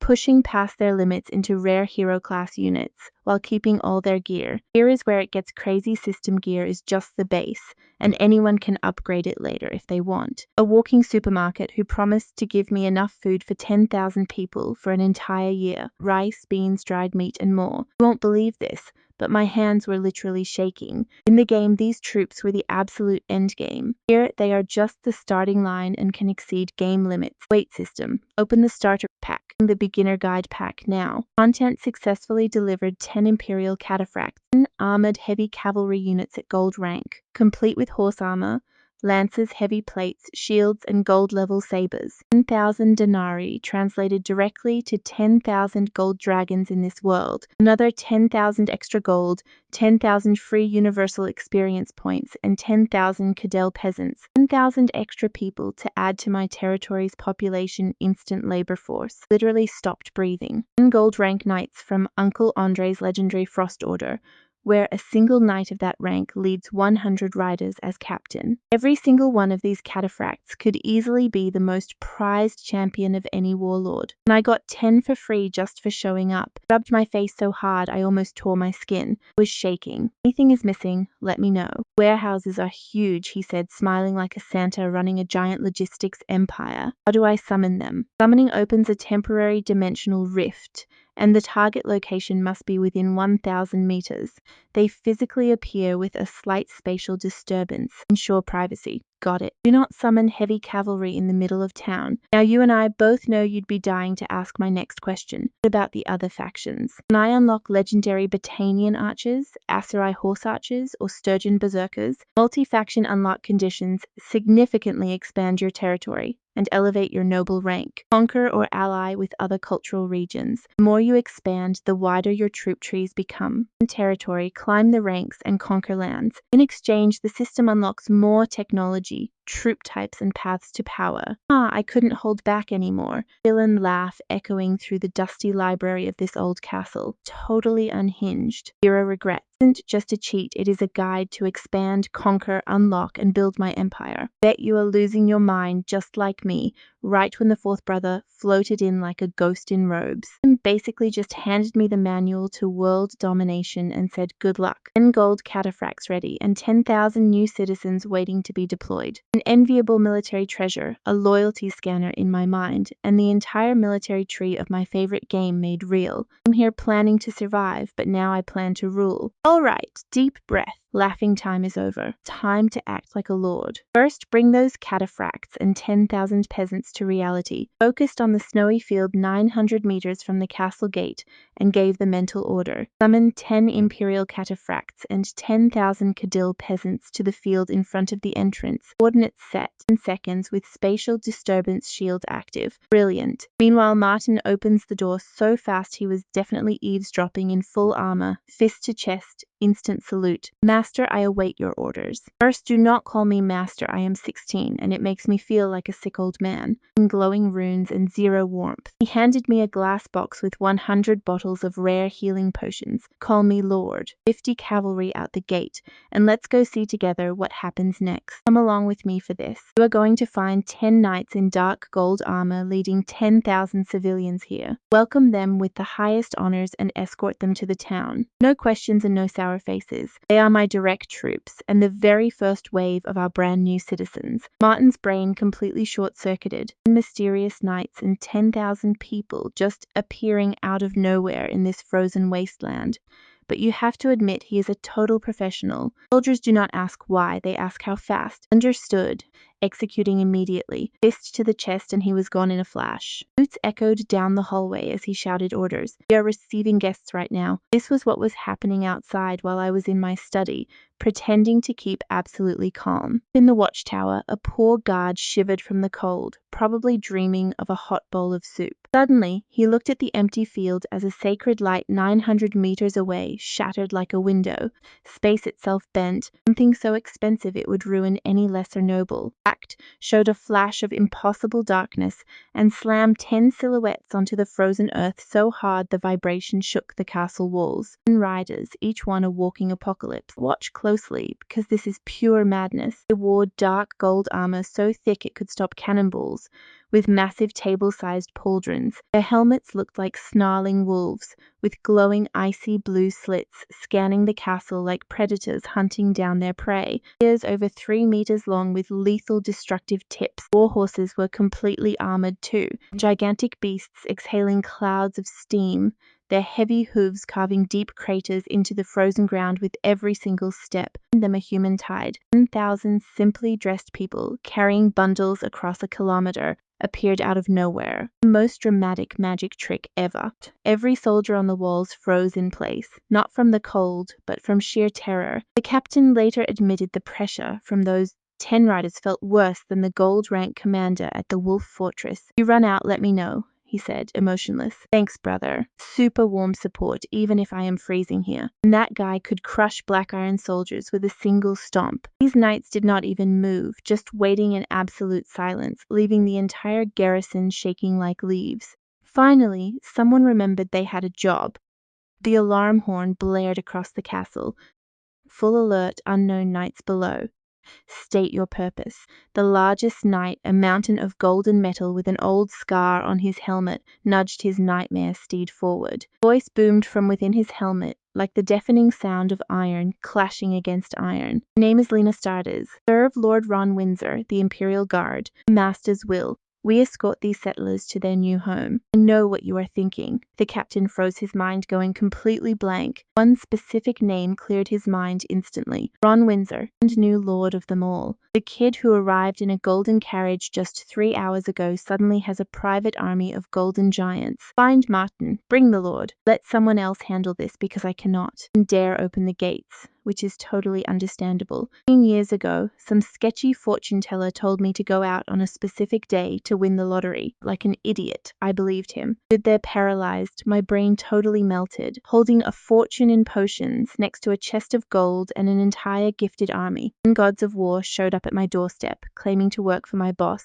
I would want a superior to handle it too. Meanwhile, I was upstairs in my study, trying my absolute hardest to hold back my laughter. I was not there to see it in person, but I heard about it later and seriously wished I had popcorn. Martin rode out with 50 Black Iron riders, keeping a steady pace and ready for anything, until he saw them. 50 horses skidded to a stop so fast they almost left marks on the snow. His warhorse, trained to fight orcs, was shaking with fear. His 50 elite riders fell completely silent, and it was not because of military discipline. More like, if I don't breathe, maybe those golden monsters won't see me. And honestly, I get them, because this was what stood before them. 10 terrifying knights. Each was like a small gold building mounted on an even larger armored horse. Armor so ridiculously thick, it looked like they melted down an entire gold mine. Wolf-shaped helmets with glowing blue eyes, ready to suffer in the frozen wasteland like some medieval survival specialist. 3-meter spears pointing at the sky in defiant warning. Their war horses looked like small elephants breathing steam, tearing up the frozen ground. And there they stood, looking terrifying just for the fun of it. Martin, being an absolute legend, completely ignored the screaming panic of his survival instinct, riding forward alone until he was 20 paces from those golden nightmares, giving the most professional salute possible, while your internal organs are trying to escape through your throat. Greetings, great knights. Thorn, sent by Lord Ron Windsor to welcome your leader. And trust me, the best is yet to come. Come with me as we meet Leninardis, the towering, battle-scared warrior. Stare down Martin with piercing blue eyes, like a dragon sizing up whether its prey was food or just a toy. The silence stretched on like 17,000 years until Lane finally nodded, raising his armored fist to his chest. Boom echoed like a cannon in a cathedral, and immediately the 9 warriors behind him copied the gesture in sync. My brothers just gifted me the resources of a small kingdom. 9 deafening clangs of metal on metal rang out, sounding like thunder crashing across the sky. Wave terrified the horses, sending them rearing back, while the wall guards nearly died of sheer fright. The roar swept across the frozen wasteland like an angry drum. Fearsome Imperial Living Artifact Guard. Captain Leninardis, acting under Ron Windsor's orders, was escorting 10,000 settlers toward the Kanglan territory. Mission delivery complete. Every word struck like a heavy hammer, leaving Martin absolutely stunned by what he was seeing. These beasts were not temporary. They belonged to him now. 18-year-old lord, who could not even reach black iron rank, commanded 10 gold-tier killing machines capable of crushing any baron's entire territory in the blink of an eye, and kept his cool. Welcome, Captain Lane. Our young lord is eagerly waiting for you inside.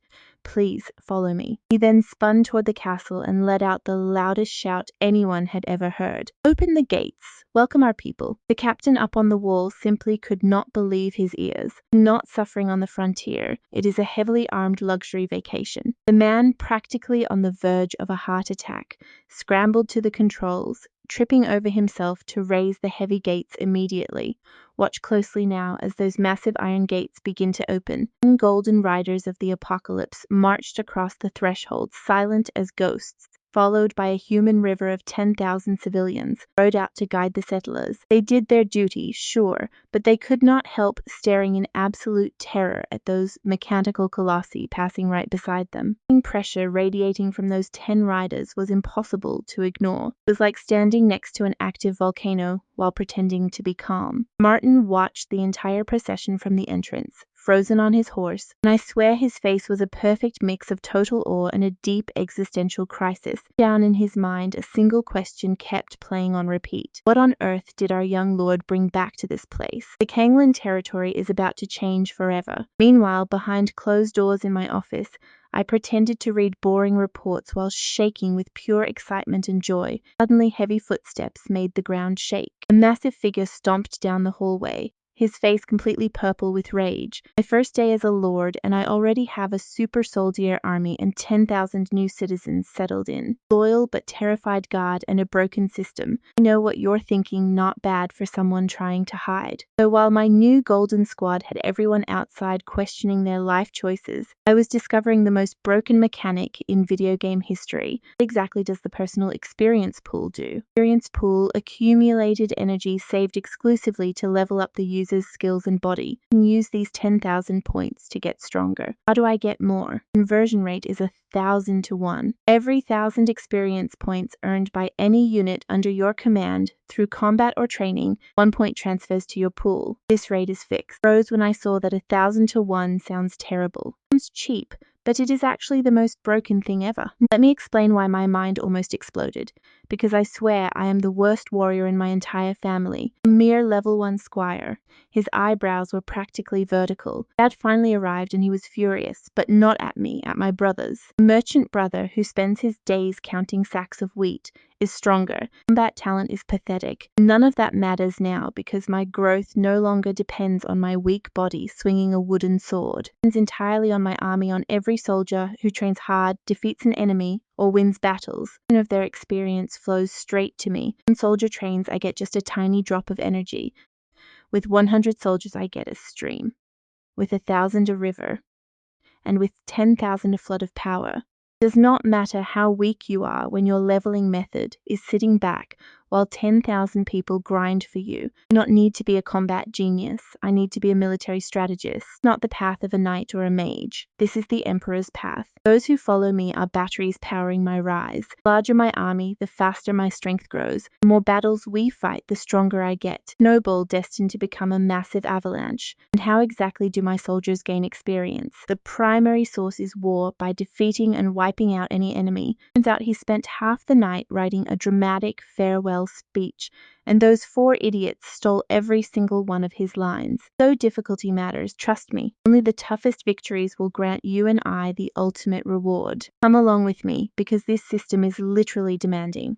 I go to war, and trust me, these are no easy fights. The more brutal and bloody the battle, the better the reward. Crushing weaklings only gets you crumbs. Doing something that can actually wipe out my soldiers is the jackpot. And I live on a frozen border crawling with orcs, kobold tribes, ogres, and trolls who are absolutely dying to test the limits of my entire army. Convenient. Stared at my 10,000 experience points, glowing and ready to be used. Then I looked north toward that frozen wasteland crawling with monsters. Border is no longer a punishment. It is a massive feast. A knock on the door snapped me back to reality. Martin walked in with Lane starters. Both stood before my desk. Silver Knight and a gold rank cataphract. Fists to chest. My lord, time to organize this circus. And to Martin first. Tomorrow you reorganize. 100 black iron infantry and 100 cavalry are yours. It was redder than a tomato in a sauna.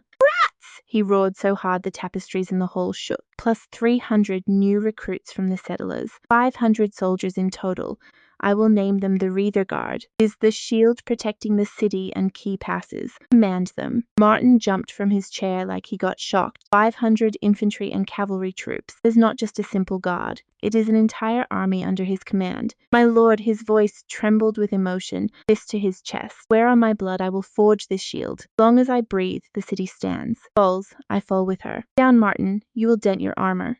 Now pay attention here. Watch how the temperature drops 10 degrees just by locking eyes with Lane's glowing visor. Lane, your 10 Imperial cataphracts are the spearhead. 9 Frost Knights are already under your command. 10 Bronze Knights will be your lieutenants and scouts. 29 elite riders will form the corps. Add 71 selected recruits as squires. 100 riders total. I will call this the Order of Imperial Cataphract Knights. He suddenly bolted up from his chair. Dark gold armor caught the flames, shining like molten metal. They stole my spotlight. The sun is leaving to conquer wild lands. The sound of his fist hitting his chest was no ordinary salute. It sounded more like an explosion. The fireplace flames flickered from the shockwave. Your command, his voice no longer sounded like cold metal. It was a waking volcano. Wherever the Imperial spear points, there shall lie our sovereign's border. Martin, sitting just a meter away, looked like his skin was crawling from the sheer intensity of the moment, stood up, and walked directly over to Lane's glowing, terrifying face.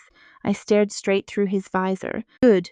Let this imperial spear pierce the northern wind, and let the entire continent remember the name of Kanglin. The fire crackled, casting 3 shadows on the wall, the shield, the spear, and the kid, with a system ready to shake this wasteland. First day is not even over, and I already have a 500-man garrison. 100 elite riders led by gold rank monsters, a loyalty scanner, an experienced farm exploit, and perks that would make kings weep. You and I know the North has no idea what just hit them, not even get an opening line. Didn't exist in this family. Smart person would have stayed quiet. 1 week later, and let me tell you, being a lord is awful. Want to know what they never tell you about ruling frontiers? The damn paperwork. Endless soul-crushing paperwork. I'm here expecting glorious sword fights and legendary battles. Instead, I got data sheets and massive headaches. Week 1, I surveyed the entire territory, mapped out resources, found some useful deposits, and split my 10,000 summoned settlers into 5 groups to found 5 villages. Pretty productive, right? Everything completely under control. Do not have anything under control. Good news, the soil here is black and fertile, just like northeast China in my past life. Incredibly fertile, would rival the southern lands if managed properly. The bad news. My agricultural knowledge consists of random things my parents and grandparents mentioned during dinner. I'm managing food for 20,000 people based on half-forgotten family talks. With the new population, there are 20,000 mouths to feed. Soldiers eat way more than normal people, by the way. So I forgot about precision and assigned 40 acres to every available person. And boy, did something hit me, because the next thing I knew, I woke up as a baby in a totally different world, but something possessed me. Maybe it was greed or stupidity. Probably both.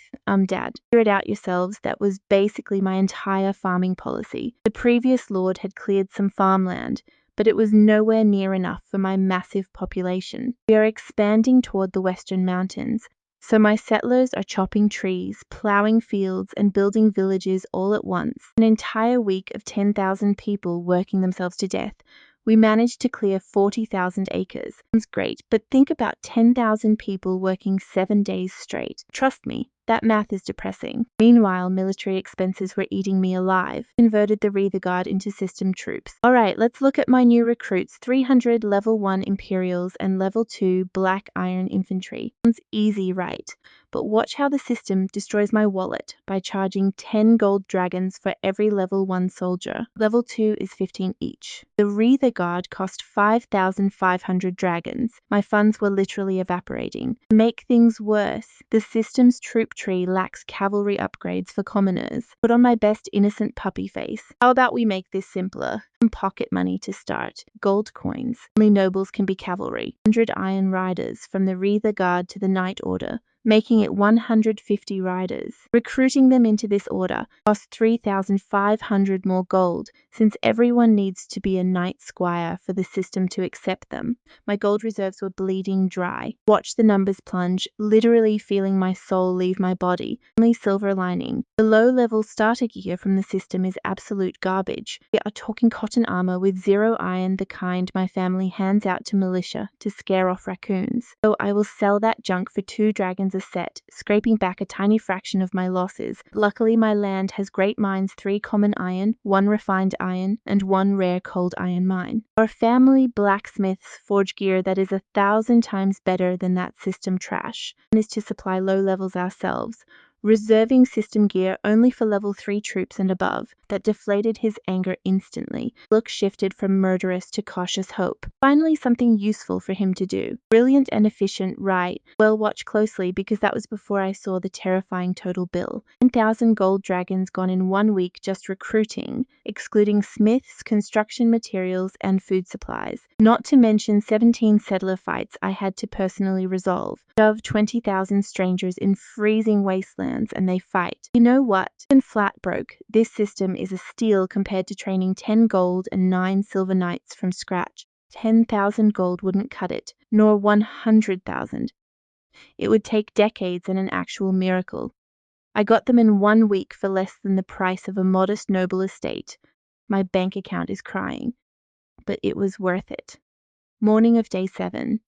Sunbeams hitting the mountain of paperwork on my desk. My eyes were so incredibly bloodshot and exhausted they looked like road maps. An all-nighter calculating, and every report brought fresh disaster. Hunting delayed, 35%, 17 unresolved disputes. How much? He asked, puffing out his chest, ready to be the generous patriarch he practiced being all night. Tempering failed at the smithy. In frustration, I snapped my quill in half, ink everywhere. Honestly, we'd all want to throw this chaotic lord life in the trash. Stared out at the Western Mountains, wondering if the coward who ran away screaming actually had the right idea after all. Obviously not. Didn't have a system, golden artifacts, or a powerful uncle with a nearby fortress. He was just a marquis's useless son with huge dreams. I, however, am a different breed of failure, the kind with cheats and anger issues. Right then, my butler entered to announce dinner. Waved him away, eyes locked on the peaks. Hidden in those mountains is enough wealth to fund everything I need. I just need to survive long enough to dig it up. Day 7 and I am broke, exhausted, and furious. Everything is fine, I lie to myself, kicking my chair. Ink everywhere, my expensive rug is totally ruined, and my mental health is completely shattered. Name your price. I will not leave this house without proper support. 800,000, I blurted out without hesitation. Want to know what my glorious isekai life looks like after a week? No beautiful babes or loyal generals, just endless paperwork and stupid peasant disputes over muddy irrigation canals, math and failed metalwork reports, led soul-crushing corporate quit jobs just to become a medieval manager. I wanted epic swordplay and glory, not stupid arguments about irrigation canals. I was mid-tantrum, scheming how to trick my dad into sending administrators, when Martin suddenly burst in. Snow clinging to his armor and bad news written on his face, he tossed a marked map on my desk. 7 goblin nests containing about 200 pests each. Experts in rock throwing and lethal traps. 5 kobold clans, annoying little nocturnal burrowers, but we can easily handle them. Then Martin jabbed the northwestern corner of the map. 20 adult trolls, each as strong as a bronze knight. Enslaved kobolds as minions, prepping for a small war. Fantastic. And that is how you and I learn to ask for a god-tier budget. No hesitation, like asking for candy that costs an entire army. Don't worry, our gold forces will crush them. You and I must see what's next. All right. Get ready, because the moment Martin unrolled that second map, my blood ran cold. Stood up so fast my desk literally creaked. There it was, an axe drawn in real beast blood right in the eastern sector. Nearly 100 warriors, all way past apprentice level. We are talking at least 5 silver rank orc champions. Martin swallowed hard, telling me they found traces of a shaman altar. The room went dead silent. Shaman altar means totem magic, healing, and worst of all, their leader is probably a terrifying gold rank powerhouse. The shaman is too. Gold rank orcs just roaming freely in my territory. Without solid defenses, they would wipe out every single outer village overnight. Would lose everything. Martin quickly brought some actually good news. Confirmed their gold rank status yet, but they are hoarding food, since they are definitely planning one last pre-winter raid. Stared into the fireplace as memories of this world rushed back. Orcs can rip through chainmail with their bare hands, and when they go berserk, they will charge heavy cavalry head-on. Come along with me, and watch how the hallway fell dead silent after this madness. The old saying goes that 10 orcs take 20 dead soldiers to stop. Real charming guys. Grab the bronze bell off my desk, my ultimate symbol of authority. I was ready to summon Lane and plan a relentless 3-day offensive campaign. I'll pay attention here, because as I glanced outside, black smoke was rising from the north, faint but undeniable. Martin saw it too, his face drained of all color. That was our 3rd scout team sector. Find Lane. Tiger Knights moving right now. Yeah, named them the Flying Tiger Knights, because calling them feline artifact imperial guards under such a touchy king was basically asking to get executed. Basic political survival. The messenger sprinted across the frozen wasteland, but a massive threat was already marching with 3 goblin tribes and 2 kobold clans. They were either too stupid or too hungry to hoard food for the brutal winter. They saw my brand new Chilean village and thought free lunch for 800 of us. A wave of green and brown trash swept across the tundra, reeking of rotten meat and sulfur. Goblins carrying crude weapons. Butler's eye was twitching like crazy, and my father just froze mid-air, hands still raised. Kobolds with rusty axes covered in green slime. Separately, they are pathetic, but marching together like a swarm, absolutely terrifying. But I am no idiot. I had already stationed troops up there, knowing from day one that the north would be our biggest threat. The Chilean had 100 infantry and 50 archers from the Reither Guard, a night patrol from Lane's order guarding the perimeter. Then my scouts spotted something far worse trailing the goblin horde, over 100 Gnoll warriors, with several silver rank leaders leading the pack. I know what you're thinking. Those hyena men were using the goblins as cannon fodder while they waited. My silver rank captain watched and growled. So you think the Kingland domain is an easy target? Signals have already been sent. Reinforcements are on the way. Not a single beast escapes. Suddenly the ground shook as the monsters crested the snowy ridge. 100, 500, 800. A wave of claws and fangs surged toward Chilean's wooden walls. And Barton's voice sliced through the freezing wind like a blade. Shield wall. 100 shields slammed together at once. His eyes said it all. His own flesh and blood was trying to ruin him financially. Impact echoed like thunder. In the shields, spears of tempered steel from our mines gleamed with a cold blue light. On the wooden walls, 50 archers drew their bows in perfect unison.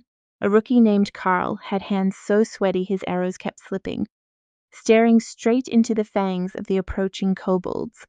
Set angle 60 degrees fire. The whistle of that volley sounded like death tuning its harp. First 20-odd monsters collapsed onto the icy ground, riddled with arrows. But the horde didn't stop, trampling their dead and painting the ice with blood like a scene straight out of absolute hell. Fire at will. The archer captain roared, readying armor-piercing arrows. Aim for the joints. The jagged arrowheads tore through monster flesh, their screams completely drowning out the howling north wind. 20 meters, you could easily see their decaying skin. He lowered his sword 3 steps forward, spear wall ready. Hadn't even arrived yet, but my brave soldiers were already holding the line with everything they had. His face flushed with impossible colors, purple, gray, white, then purple again. He looked like a broken traffic light. Honestly, you and I weren't there, but hearing about it later made it sound like the most epic frozen battle ever. Just picture the scene, 800 bloodthirsty monsters slamming hard into my Reether Guard's shield wall at Chilean Village. My boys locked their shields, planted their heavy spears, and held their ground like absolute champions. First wave. The goblins charged and Barton screamed. Javelins and 400 steel shafts turned the sky into a blender. The leading row of monsters was pinned to the frozen ground like hideous, oversized green butterflies. Enemy tide paused for a split second. But then those gnolls flanked them. 100 nightmares sprinting on all fours. Come with me and watch as razor-sharp claws shred the ice, crashing into shields like a furry freight train, and bone dust everywhere. 3 frontline soldiers were sent flying. Second row reacted instantly, thrusting spears through the gaps like striking serpent tongues. Third row immediately covers the next opening. No wolf devours. Roared, drenched in monster blood, fighting back tooth and nail. The shields were barely holding together. Talk about luck, right? 5th son of Count Snowwolf. Sounds pretty great, does it not? But before he could explode, salvation arrived. Or actually, let's call it absolute destruction. My blacksmith's cold steel was our only saving grace. The goblins' poison arrows corroded the metal, but could not pierce through. Null's claws scraped against the breastplates, sending sparks flying without breaking them. Without that armor, my men would be torn to pieces. But the exhaustion was taking a heavy toll. Young rookie Carl's arms were shaking so much he could barely lift his shield. His sweat froze into crystals. Panic filled his eyes. The man right next to him took 3 poison arrows to the shoulder, snapped the shafts with one hand, and kept fighting, while freezing blood formed a red crust on his left side, slowing him down. The right flank crumbled. 3 rows of shields shattered under the heavy impacts. The gnolls shoved their claws into the armor joints. One soldier had his shin guard bitten, poison burning his flesh, but he kept swinging mechanically, boots sunk in bloody ice. Then the silver rank gnoll boss rose up on its hind legs. The tribal tattoos on his chest glowed blood red. Every bone in his massive body started popping like firecrackers. Frost magic swirled around him, landing on your side, of course. Shut it, old cheapskate. Mother finally showed up. A living blizzard torpedo and rammed the wall, freezing the ground with sharp ice spikes as he charged. Screams echoed from the tower. Pay close attention here, because this bone-shredding beast went wild. It was too late. My shield wall was collapsing, and Carl was doomed. And tore his vocal cords, raw screaming out orders. Goblins sensed weakness and marched to the beat of drums, green eyes hungry. This was the end. The absolute limit. One more blow and then tap, tap, tap. Strange sound, soft at first, like tapping on a frozen lake, and louder, faster. Ground began to vibrate. Snow danced like popcorn. The goblin shaman's staff snapped clean in half. Horse hooves. It was the order of the night. The old shaman shrieked in absolute terror. The monster spun around. On the horizon, 10 brilliant suns suddenly appeared. They weren't suns. They were my elite cataphracts. Dark gold armor shone like molten stars tearing across the snowy field. Inhuman fortresses riding 2-meter-tall dragon-blooded chargers, all of them heavily protected by thick, cold iron armor. 6-meter lances pointed straight to the sky, their golden aura-infused tips shining bright like tails of shooting comets.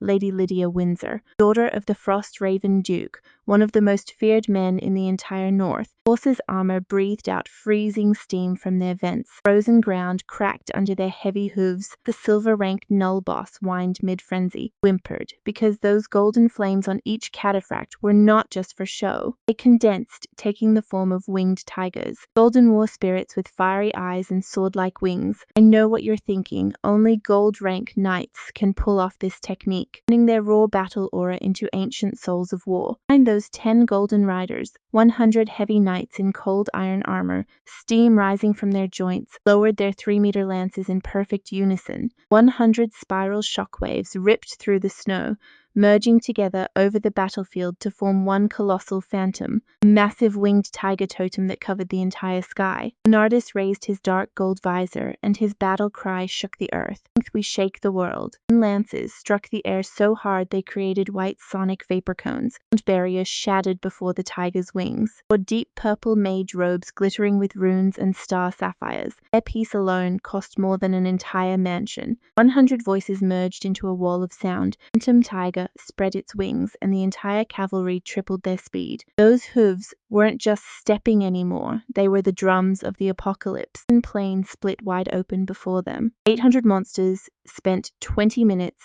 thinking they were the predators. Now they had 3 seconds to realize they were actually the prey. Let me tell you what my cataphracts did to those 800 monsters, and I apologize in advance, because this might sound like a lie, but it isn't. Silver rank Null Boss, clad in ice armor, just about to rip rookie Carl's throat out, didn't get a second to celebrate, because Lane's Dragonsteel lance struck him at extreme speed, breaking the sound barrier. Visible shockwave exploded. The Null Boss's frozen body shattered like a glass sculpture hit by a massive wrecking ball. Starting from the head, every shard of ice evaporated into Lane's golden aura before they could even hit the ground. The beast couldn't even scream as the loud sonic boom completely swallowed its cries. Walked in owning that hallway, the entire castle, and the dignity of everyone standing there. And just like that, the 100 riders behind Lane crashed into the monster horde in a tight wedge formation. Get ready, because you and I are about to dive into something so insane. It is like a giant lawnmower shredding a field of screaming, ugly watermelons. Frontline goblins ended up crushed against the ice, pulverized under iron horseshoes like fruit pulp on a cutting board, splashing green juice everywhere. Commander screamed, using corpses as a wall to push his troops forward. 3 bear goblins raised wooden shields, but the shockwave of the spears shattered them before impact. A single spear skewered all 3 goblins in a row like a kebab. The rider flicked his wrist, tossing the 3 bodies to knock down cobalt archers. Goblin shaman went wild, screaming for them to shoot. Shoot them. A dozen poison arrows flew right at Lane's face, but stopped dead in their tracks. They floated there, vibrating inside his golden aura. Lane waved his hand, and the arrows flew back at triple speed. Damon ended up pinned to a dead tree by 7 of his own arrows, still vibrating as he died. My father a single glance. The great count, the terrifying snow wolf who feared no one. The cavalry wheeled around for another charge. The battlefield fell into a dead silence. Surviving gnolls huddled in terror among the mangled remains of their allies. Snow on the ground was completely gone. The red carpet of crushed flesh and bone splinters beneath the ice. Lane closed his visor, speaking cold as a glacier. Round 2. Clean this up. And trust me, watching those 100 horses advance again drove the surviving monsters completely insane. The last few dozen goblins and gnolls did the only thing their shattered minds could process. They charged right into my wall of spears. They preferred death by steel over being trampled again. Just think. My cavalry was so terrifying that the monsters actually chose suicide as the more merciful option. The second charge was even worse. Lane's spear grazed the ground, leaving a golden trail of fire that carved burning trenches through the frozen mud. Horses neighed in fury, their dragon blood breath instantly forming sharp crimson crystals. He immediately shrank back like a scared turtle. Then Mom looked at me, and her death stare melted into pure motherly love. The shockwave from the hooves shattered the bloody ice, launching shredded monster parts 10 meters into the air. Gnoll leader watched a hoof smash his left leg into the ice, instantly vaporized his entire torso. Flying kidney smacked a rider's armor, froze solid, and bounced away like a marble. The sonic boom reached the infantry before the riders did, and goblins slammed into a wall of compressed air. Their eyes ruptured inside their skulls, and spurted from their ears in frozen streams. And if you think that was all, Imagine 100 jackhammers slamming down on these monsters all at once. Meters away, watched a gnoll's head pop under a hoof like a cartoon watermelon. Brain froze in midair like pearls. A nearby cobalt was grazed by armor and lost half its body. It was exposed and instantly frozen, and leapt over the infantry's shield wall for the finale. He spotted a bear goblin playing dead. Simple tap of his spear injected it with golden aura. My son, take this. It puffed up like a balloon and exploded. Flying chunks vaporized into a crimson mist, turning into red snow that drifted down like the most twisted holiday decoration you have ever seen. Once finished, the cavalry lined up in silence, instantly, in the -40-degree air. In them, the road was carved with parallel trenches through monster remains, like a barcode written by the hand of God. Lane opened his visor, scooped up red snow filled with bone splinters, and let it vaporize in his aura. Clean it up. Harvest the magic crystal cores. Lord needs research material. Surviving soldiers leaned on their spears, vomiting. The ground was no longer dirt. It was a 15-centimeter layer of frozen monster paste. One recruit peeled his boot off the ice, pulling up a shredded piece of goblin ear. On a distant hill, a few surviving kobolds dug holes in desperation just to hide. Down went a massive enchanted mithril chest twice the size of Carlos's box, packed with magic gems, spatial runes, and heavy security barriers. Seeing the cavalry watch them, they jumped into their pits and slit their own throats, rather than hear those hooves again. My cavalry stripped away their will to live. This is not just a military victory, it is psychological extinction. Barton professionally tended to the wounded. Those with minor injuries went to the local doctor. Severely injured received Leon's healing potions given by my brother before leaving. Every living soldier was precious future veterans to train the rest. Then Barton rushed over to Lane, saluting so hard he nearly dislocated his shoulder. Barton of the 1st Rethig Company salutes. Lane nodded. Flying Tiger Knights fight hard for our Lord. And trust me, we're about to see why he was right. For this, Barton was just a black iron warrior, stuck behind a wall he could never hope to break. Using my system, I promoted him to Imperial Soldier. Intense training and racking up enough experience meant 25 gold dragons to upgrade him to a level 3 veteran, instantly shattering his bronze rank limits, 200,000 gold coins. Spend it however you want without asking your cheap father for permission. The massive wall he fought for years crumbled in a single afternoon, all because his lord clicked a virtual button. That man would march straight into hell for me, and when the rest of my soldiers saw Barton's transformation, they realized following me meant breaking every natural limit. Every single one of them became a devoted believer. I didn't just win a battle today. Built a highly armed, fiercely loyal cult. I was totally fine with that. In my study, Lane handed over the battle report, but I wasn't in a good mood. Let me get this straight, I said, my voice cold enough to freeze the fireplace solid. I haven't even gone looking for trouble, yet these beasts are already knocking on my door. They think I'm like the last loser who abandoned his land and fled, and dropped to one knee with a fierce look. My lord, according to Martin's reports, everything north is small fry, except the trolls and orcs. Give me 10 days to personally wipe them off our land. The guy was practically vibrating with excitement. Pay attention here, because he has every right to be this confident. Being the 5th son here is basically like being a backup dancer behind 4 global superstars. Watch closely here, a servant literally drops a silver candelabra in shock. But Mom wasn't finished yet. These cataphracts aren't just basic gold rank warriors. In the Cattle Empire, they were reserve candidates for the legendary Imperial Elite Order. Every single one of them survived countless bloody battles. They were former nobles trained from childhood with unlimited resources,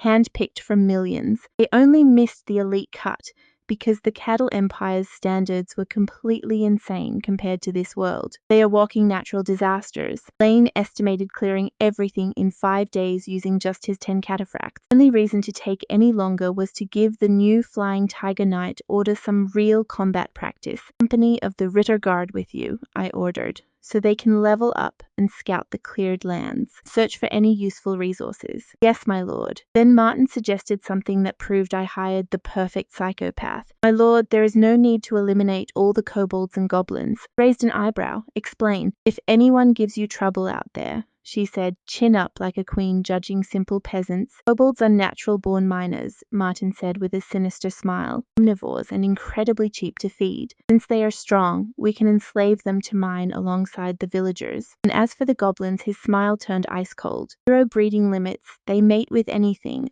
and they reach adulthood in just 1 month. So if we breed them like livestock, we'll get a fresh batch of adult goblins every 40 days for our recruits to slaughter. Instant renewable combat experience. He was literally proposing a goblin breeding farm. Breed them, raise them, slaughter them. Maybe you and I aren't looking at an infinite experience farm right now. Then Lane, a guy who has minced hundreds of monsters without blinking, shivered when he heard that. Stared at Martin, shocked that someone else could be this terrifying, but he quickly recovered. After all, back in the Caradel Empire days, his unit used to hunt bandits just to train new recruits. Me, in my past life, I played Paradox games like Crusader Kings and Europa Universalis. Your grandfather's fortress is less than 200 meters north of your new land. Go find your Uncle Andre. If you've ever browsed those forums, you know every player is basically a walking violation of the Geneva Conventions, and war crimes into speedruns and fully optimized atrocities.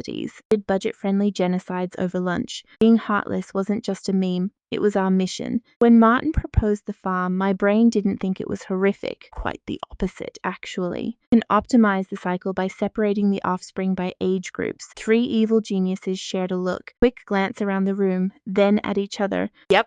Perfect harmony, with 3 world-class villains. The next day, Lane set out, his dark gold armor slicing through the snow like a blade through silk. Tiger Knight Order rode right behind him. 150 heavy-armored riders, their weapons gleaming in the pale winter light. They halted 500 meters from the troll nest. Lane gritted his teeth as he scanned the dense forest. Commands the military garrison and is an elite Imperial commander. You're my son, and he'll handle it. The Ritter Guard is 5 minutes away. Stick with me to find out what happens after this tense silence. Alright, let's dive into this madness together. Lane watched the grove, ordering a 5-minute rest. When the infantry arrived, his voice turned to absolute ice. We'll enter and crush those beasts, Commander. A brief calculating pause flickered in his cold blue eyes. Any cobalt surrenders, tie them up and deliver them to the guard. Goblin Farm was active, but first, 20 trolls had to be put 6 feet under once and for all. 5 minutes later, the guard infantry arrived. No dramatic speeches. No hesitation. They took their positions behind the cavalry, like a rising tide of steel. Shields slammed against the frozen ground as walls of spears sealed every escape. Inside, 20 trolls enjoyed their final meal completely unaware. They had no idea. Just 1 day later, Lane tore down the main entrance of the troll nest. And by entrance, I mean the entire camp. Tiger Knights, wedge formation, charged the nest. Didn't even exist in nature. Opened his mouth, closed it, then opened it again. Anyone in our way dies for the Empire. Strike hard and shake the world. 150 heavy cavalry charged through that camp like a hurricane over an anthill. 500 meters at full gallop was absolutely nothing. The trolls barely had time to scream before that massive avalanche of steel completely crushed them. Horns wailed as spears skewered troll bodies like sticks through wet clay. That is just how it goes with them. Sure, they are massive, tall, and terrifying, but against heavy armored cavalry charging at full speed. Bigger, easier targets. All that thick skin and bone armor that easily terrifies normal soldiers. Enchanted spears of my riders sliced through everything like paper. Their giant wooden clubs barely left a dent, just minor dents. The path of the charge was a trail of green blood, broken bones, and frozen flesh. Every single spear pierced cleanly. Every sword slash tore off limbs while hooves crushed trolls. Behind them, my guard infantry advanced like an impenetrable wall. Just let out a long choked hiss, the sound of a man whose wallet and pride were utterly wrecked by his wife in front of all his servants. A forest of spears marched forward, methodically taking down anyone who tried to escape. Those cobalt slaves dropped their weapons so fast they broke a record, face planting into the snow like terrified pancakes. Then the real boss made his entrance. A roar so massive it literally shook the ground. A makeshift shelter exploded, and out stepped a 4-meter monster with golden scales, giant fangs, and eyes full of pure rage. The gold-rank troll boss. His overwhelming pressure made the air heavy. Felt like standing right in front of a furnace of pure hatred. Ripped a massive wooden beam from a collapsed building. thick as a human body, and swung it at Lane like a giant mace. The sheer gust of wind from that swing alone would have easily knocked down any normal person. A normal warrior would have panicked, trying to dodge this. Lane did not even flinch. "Cover me," a calm, precise command. His left flank guard understood instantly. "Let's calculate exactly what just happened to me." 10,000 gold coins from my older brother. Brave Knight was carrying a massive tower shield engraved with imperial runes. He put all his strength into it. Runes glowed with pure energy as he steered his horse to block the giant beam for Lane. A deafening crash. The guard's horse neighed and slid backward, leaving deep horseshoe tracks carved into the snow. The shield cracked, damaging those glowing energy runes, but it successfully absorbed the impact. Wood splinters flew everywhere like deadly shrapnel. In that split second, the troll boss recoiled, completely paralyzed. On the right, Lane's other guard was waiting for this exact moment, without using a spear. Instead, he wielded a two-handed warhammer, something built specifically to shatter the indestructible. The troll's weight shifted, forcing him to drop his guard for an instant. Hammer Knight charged, using his horse's momentum to strike right behind the giant boss's knee. 100,000 from Mom, 3,000 workers, 200 elite soldiers, and 10 bronze rank knight officers. Imagine the brutal snap of a thick branch breaking, but much louder, wetter, and coming from a giant monster. Gold rank troll boss staggered, caught between pure agony and blind rage. His red eyes glared at the Hammer Knight, lashing out wildly. But that strike was never meant to kill. It was just the setup. Lane waited, hidden behind his guards, ready to make his move. No flashy moves, just pure patience and absolute precision. An elite predator calculating his strike as the troll collapsed. And that's where we leave it, with the monster roaring in pain as Lane strikes. Don't miss what's coming. Come with me and let's watch how his weapon, an imperial armor-piercing rapier, tears the enemy to shreds. We are talking about a heavy rapier designed solely to pierce brutal defenses. No flashy spins or slashes, just a giant needle ready to find cracks and drill through everything. Lane nudged his horse barely half a step, and the steed surged forward as if reading his mind. Lightning gleams sliced through the air like a striking serpent. Food for 10,000 people for a year, 100 military-grade healing potions, and my own uncle. The rapier shot forward with the combined power of rider and mount, aiming with pinpoint precision right beneath the troll chieftain's throat, where the scales met the soft flesh. Gap so tiny it would take a magnifying glass to spot this fleeting weakness. In barely half a second, while the beast roared, King found it, and that's where we leave this troll chieftain. An imperial blade flying straight at his throat. Lethal three-man team where the shield blocks,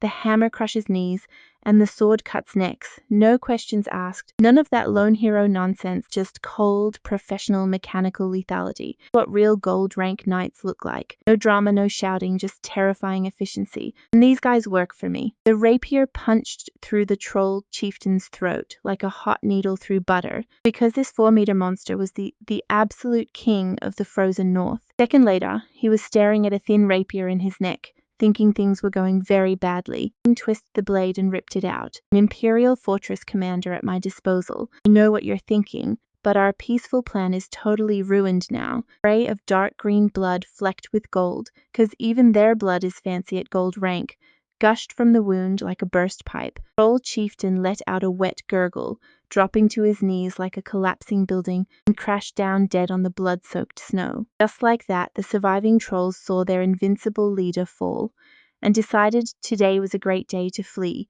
running and tripping over themselves. Kobold slaves shoved their faces so deep into the snow they seemed to want to dig to the other side of the earth. Lane sat calmly on his horse beside the massive corpse. Blood dropped from his flawless rapier as he watched the cleanup with the coldness of a stone statue. Round up prisoners and clear the area. Execute the trolls. Move the surrendered kobolds to the rear by high command order. His escorts silently flanked him, one with his shield completely shattered, the other with bits of troll flesh still clinging to his warhammer. Nobody said a word. This deadly trio that obliterated a gold rank monster in 10 seconds didn't need any congratulations. This house is barely higher than the old dog sleeping in the sun. Introduce my family real quick. Mom comes from a powerful magic clan. Instead, they turned me into a walking treasury with my own army and massive family backup just 200 meters away.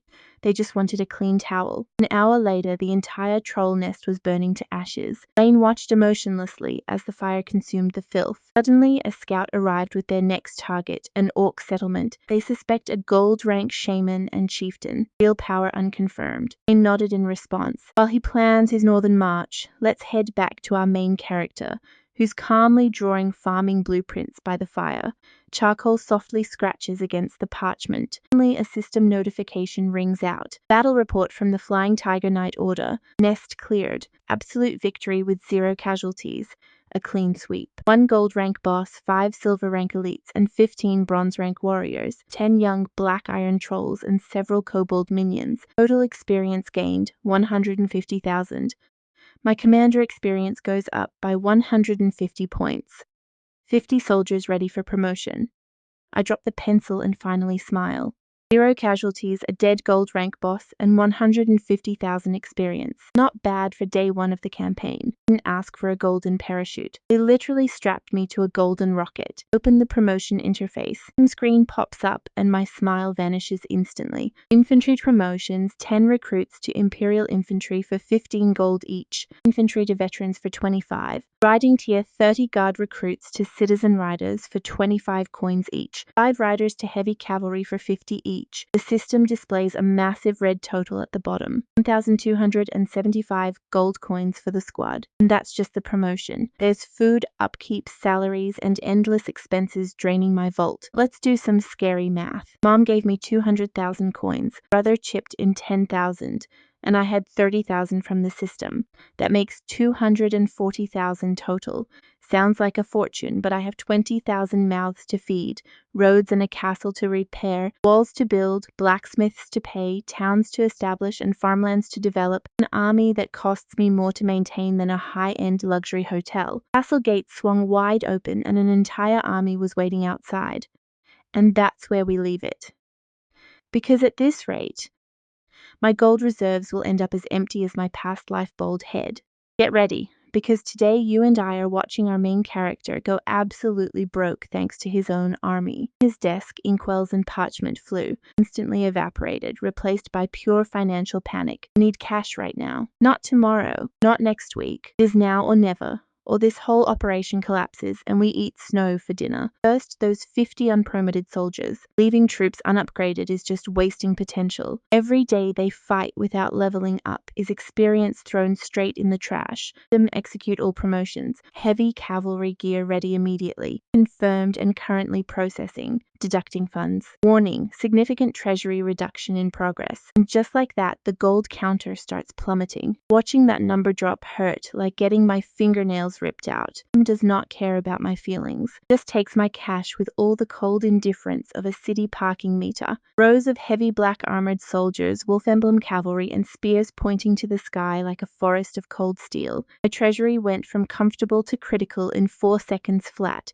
I just stared at the final balance. Then I looked out the window toward the western mountains. Beneath that ice and rock lay valuable iron veins, or maybe something even rarer. I need to crack those mountains open like a piggy bank, and I need it done yesterday. Being a lord isn't all glory and swords. It is spreadsheets and bankruptcy panic. Truly, the ultimate boss in this world is accounting. Now pay close attention here because upgrading soldiers remotely in the middle of a campaign has a crazy side effect. They go completely wild with gratitude. The moment I confirmed those 50 promotions from my cozy office, every single soldier up in the frozen north received a sudden, massive surge of power. 1 second, they are polishing their swords. And the next, their muscles are tearing apart and rebuilding themselves in real time. Their bones restructure and combat techniques download into their brains like they are in the Matrix. It lasted for a split second, and then boom, absolute power flooding their cells. Knights lining the sides, and thousands of workers with loaded wagons behind them. Lord Windsor, they roared, slamming weapons to the ground. A newly promoted heavy cavalryman grabbed his spear, the same one he struggled to hold yesterday, and felt it light as a toothpick. Battle tactics he had never even studied suddenly appeared crystal clear in his mind. His armor felt weightless like his own skin. Then all 50 spun south toward the castle and began to worship their lord.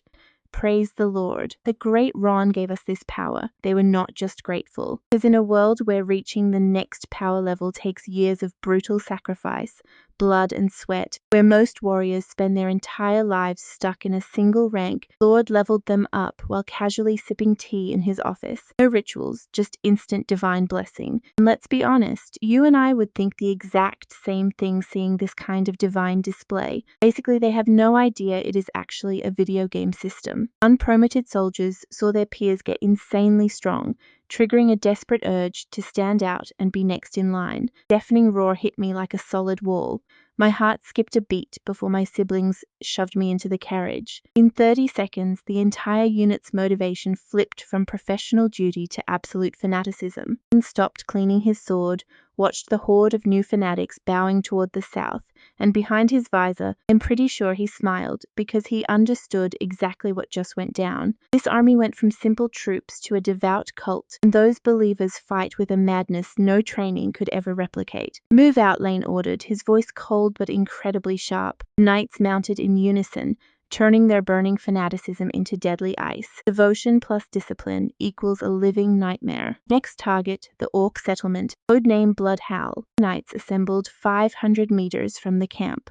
Total silence. Frost so thick you could almost bite it. Lane pointed directly at a crack in the wooden wall, dropped his hand. The war horn blared charge, and the onslaught was faster than ever before. The 50 upgraded soldiers charged with everything. Brand new heavy cavalrymen led the wedge formation, and I use the word carriage lightly, because this thing was basically a literal palace on wheels, their bodies overflowing with a power they did not even have an hour ago, ramming their spears into the wood joints like human battering rams. Crack. Boom. An entire section of the wall exploded inward.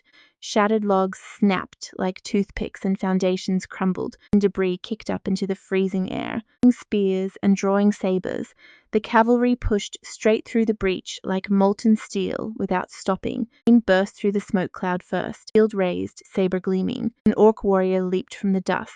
Lane's blade slices his throat before he can even scream, and trust me, this is just the beginning of the end.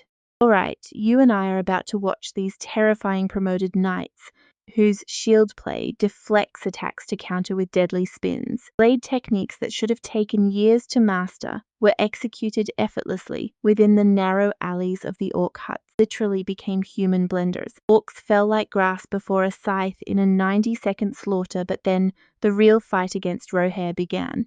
Magic beast leather seats, softer than clouds, polished wood walls, and golden wolf sculptures carved into the armrests. The stone house exploded as the orc boss charged. Blackscar Grush, a massive gold rank monster, swung a battle axe forged from pure hatred while a fiery red aura erupted from his body. Hovering right behind him was the gold rank shaman, Bonir Mogul, suspended in mid-air with his staff glowing with a sickly light. 2 gold rank orcs confirmed my worst nightmare, bringing rotting blood mist and shattered earth. The shaman unleashed poisonous green fog, while the ground cracked with stone fingers trying to crush my cavalry. 2 gold rank bosses, toxic magic, and constant earthquakes in a camp crawling with furious orcs. It was Lane and his 10 cataphacs against the orc leaders in a clash that would decide if my territory survived. Mention here, because back at the castle I was just watching my gold drop, totally clueless about the danger. Being an absentee warlord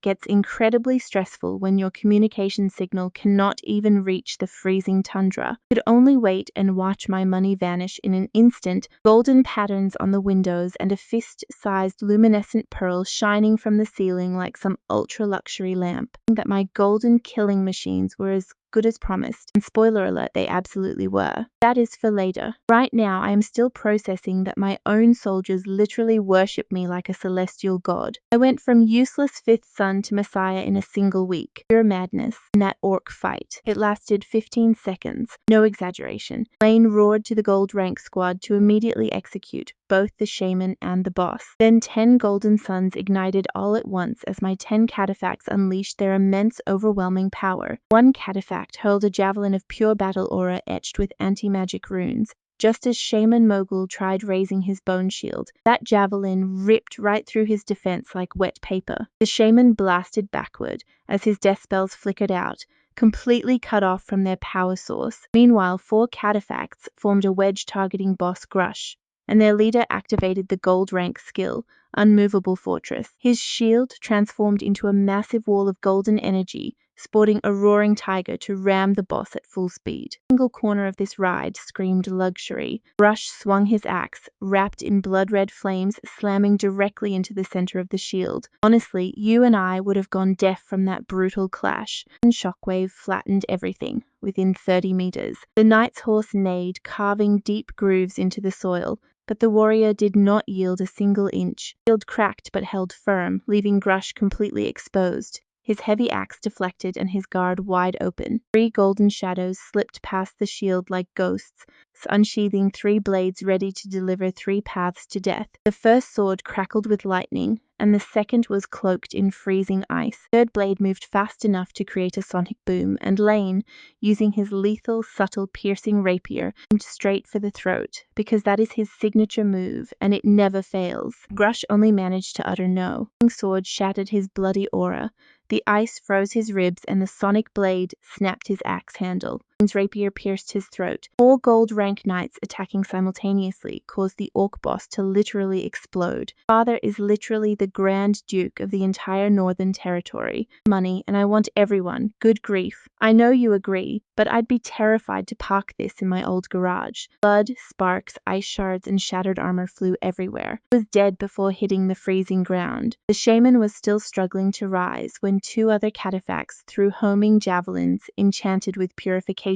One pierced his skull and the other his heart, never to rise again. Both gold rank orcs, the absolute biggest threat to my land, died in under 20 seconds without using their skills. Watching pro gamers speedrun 2 final bosses they had already memorized inside out. The remaining 4 cataphracts, who did not even join the boss fight, swept in to wipe out the silver rank commanders. Calling them tigers among sheep is a massive understatement. The gap between gold and silver rank is so massive that these veterans, survivors of 1,000 bloody battles, fell instantly. Once finished, Lane just calmly wiped the blood from his blade. The 10 cataphracts silently deactivated their golden auras, returning to formation as if absolutely nothing had happened, incredibly smoothly, thanks to the sound-dampening magic barriers built right into it. The nightly order cleaned up. The field was devastated, like a tornado and earthquake collided in a slaughterhouse. Come along with me, because in the middle of this mess lay 2 absolutely shredded gold rank corpses. I was in my study designing farms when the system pinged with the battle report of the Tiger Knights defeating the orcs. Overwhelming victory. Casualties, 7 minor injuries, 0 dead. No serious injuries. Gold rank enemies wiped out, the boss Grush Black Scar and the shaman Mogul. Every single silver rank orc commander was finished, along with the rest of their army. Total experience, 215,000 points from the gold multiplier. My personal experience went up 215 points, but the next number stopped my heart for a whole different reason. Loot value, 18,000 to 22,000 gold dragons. Read it 3 times, then a 4th. Sound between a laugh and a sob escaped my mouth. 20,000 coins from just 1 battle. That almost covers my promotion costs and the next upgrades. War is not just for gaining experience. Looking out the window, I watched the Snow Wolf Castle shrink slowly in the distance behind me. It is my financial plan. Monster parts, rare materials, and magic cores. Turns out dead gold ranks are worth a fortune. Also showed 70 new soldiers ready for promotion. 70. That is going to cost a fortune, and my wallet was barely recovering.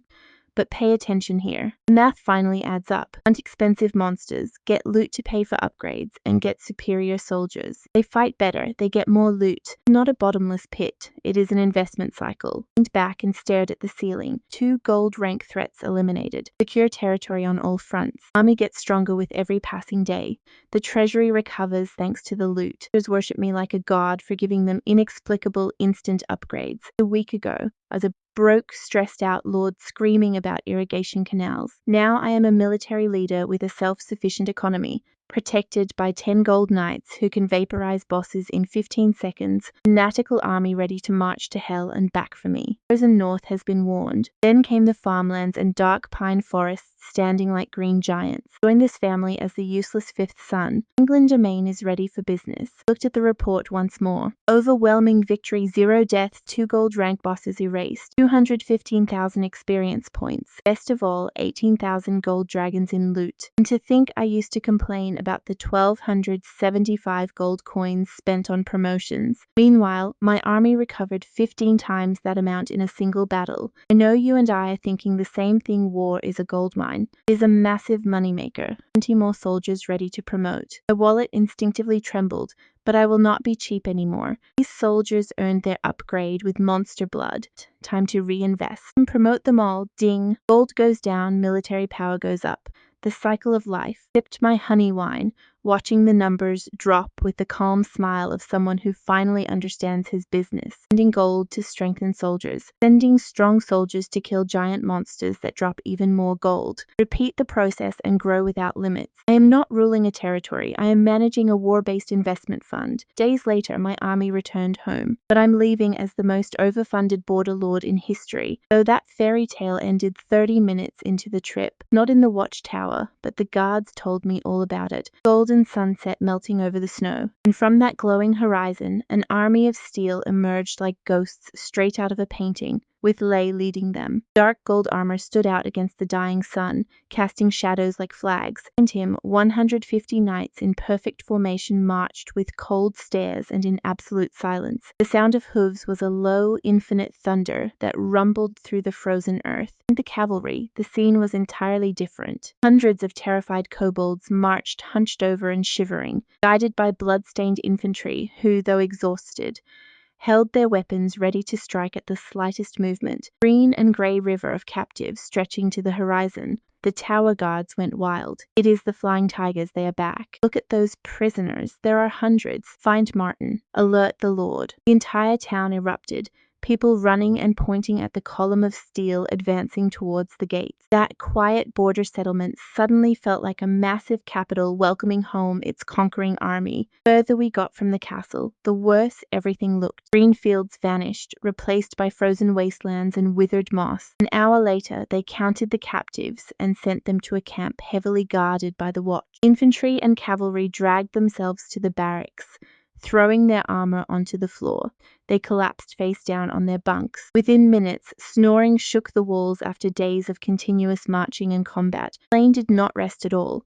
He wiped off the blood and mud, marching straight to my castle alongside Martin in full armor. Gold rank knights do not need sleep. They run on pure duty and violence. While I was still reading boring agricultural reports in my study, dive into this wild manhwa with me. Glamorous life completely flips when the butler announces Martin and Lane want an audience. I'm in, but I paused for a second. Wait. Get a room ready for Lane. And hot water, lots of it. Tell the kitchen to make plenty of hot food. That man is fresh from battle. He needs a meal, not a meeting. And probably hasn't eaten either. The butler nodded in approval. Simple gesture.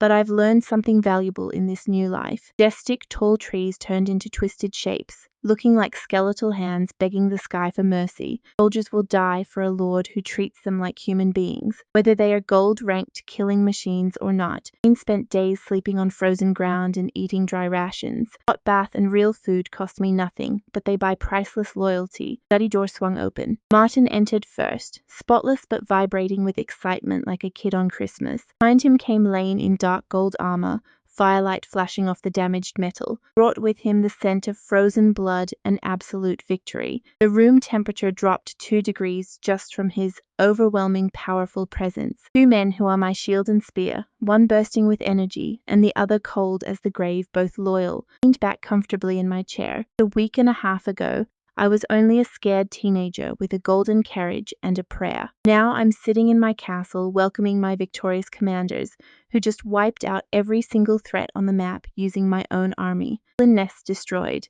samples captured for the experience farm. Cobalt clans completely conquered. Blue sky gave way to heavy grey clouds suffocating the atmosphere. And then came the brutal, unforgiving cold, forced to work in the mines. Troll tribe wiped out with their gold rank chief dead. The orc settlement, completely gone. 2 gold rank bosses eliminated in 15 seconds. Northern border secured. Treasury recovered with 18,000 gold coins in loot. A fanatically loyal army that gets stronger after every single battle. And we haven't even touched the Western Mountains yet. The real treasure still awaits us. Looked at my 2 commanders standing firm in front of my desk, and, for the first time on this frozen wasteland, felt something totally new. It wasn't anxiety or panic, nor the desperate survival instinct of a transmigrated soul clinging to a borrowed power. Just confidence, that quiet, steady kind, telling you that this works. The plan is running smoothly, and everything will grow so much bigger. Take a seat, gentlemen, I told them. Let's discuss what comes next. He entered my office, looking like he'd been dragged through a slaughterhouse, rolled in mud, and frozen overnight. His armor was so covered in troll green, orc red, and frozen dirt that you couldn't even see its original color. Being cold is unbearable.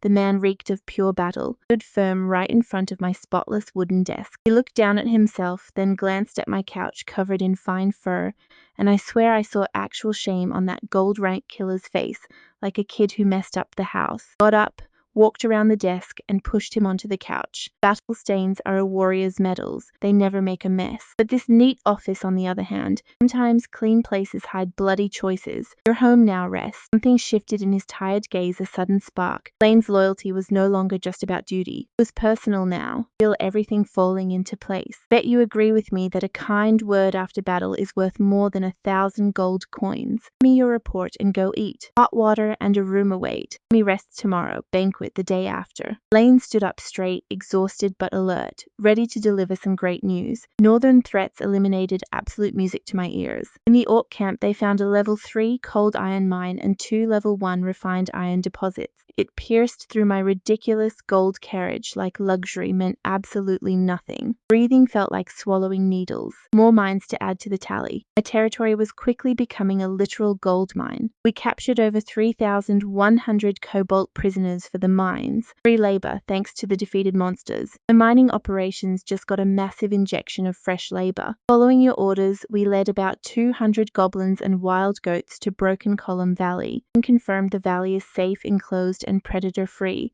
Goblin population will surpass 1,000 in 2 months. By then, resource shortages will split them into 2 tribes, creating the perfect training ground for our new recruits. The farm is officially operational. 100 goblins trapped with food, breeding fast, and splitting into tribes we can hunt for constant combat experience. My tactical brain was absolutely thrilled. Stick with me, because what I told Lane next almost made him fall off the couch. Strength is almost at the threshold of an Imperial elite cataphract. His eyes widened in sheer shock. Dad's account so feared he makes high society tremble. Carlos, my oldest brother, is as strong as a living weapon.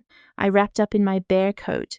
But what do you and I think is waiting for us in this frozen hell? An Imperial elite cataphract, the legendary military pinnacle of the entire Caradel Empire. Think about it. An Earth Knight, that supreme level before which even proud Baron's bow was finally well within our main character's grasp.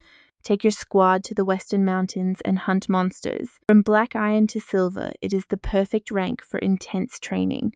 Gather experience. Once you are ready, I will personally level you up. He bolted upright from the couch. He knelt, slamming his fist to his chest. Boom. His voice cracked with raw emotion. Old ruthless killing machine who decapitates gold rank orcs without blinking was now literally trembling with excitement. Thank you, my lord, Lane stammered. No simple upgrade. In the ancient Kittle Empire, elite knights held noble status. Ordinary barons respected them deeply. It was the ultimate military honor, and his lord promised it like he was handing out a casual bonus. I sent him to eat, bathe, and sleep. Poor guy desperately needed all 3. The next morning, a pale winter light slowly crawled over the town of Kangland. All right, you and I are heading straight into a frozen wasteland where a silent army marches. No battle cries, just wheels crunching on ice, clashing armor, and a freezing wind howling through the dead grass like an angry ghost.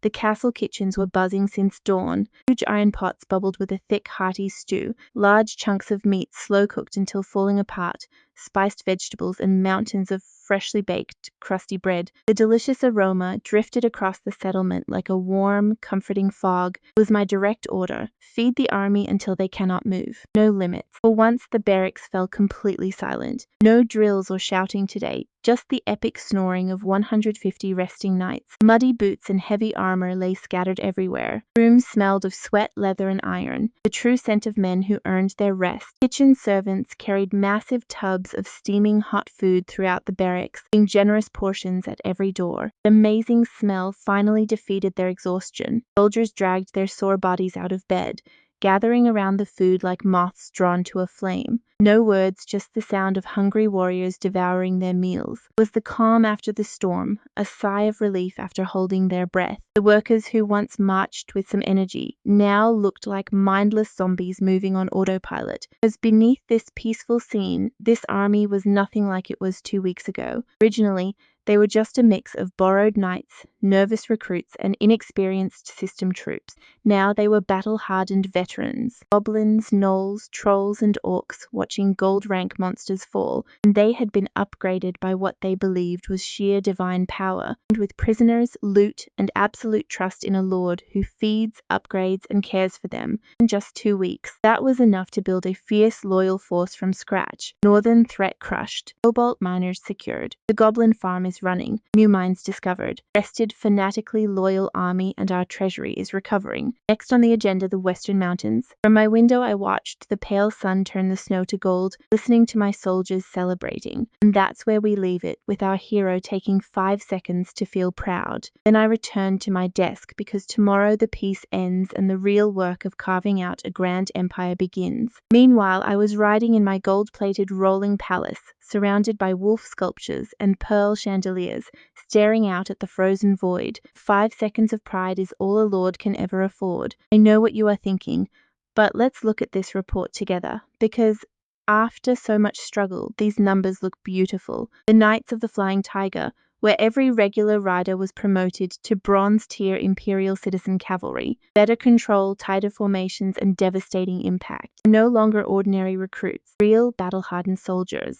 And as for Ratha's Guard, every single member reached Black Iron rank. No exceptions, boasting tougher bodies and sharper combat skills, especially that shield and spear combo that made them a living wall against goblins. They are not elite, but they are enough to make any bandit or monster think twice, all led by 10 gold rank knights. Bronze cavalry in the middle, with iron infantry as our solid foundation, a military pyramid forged in blood and funded by my shrinking pockets. Stood by the window to watch the quiet camp. Contrast was honestly ridiculous. Pillars of smoke rose as the soldiers rested in peace, but I knew exactly what was hiding behind that silence. The war machine sharpening itself daily. Today they rest, celebrating with an epic victory feast. Then came my turn. 3 days after returning, I locked myself in the castle's secret training chamber, sealing the heavy oak door. Outside, Ian and his 9 companions stood guard like golden statues, their combined aura creating an invisible barrier so imposing it would make anyone run.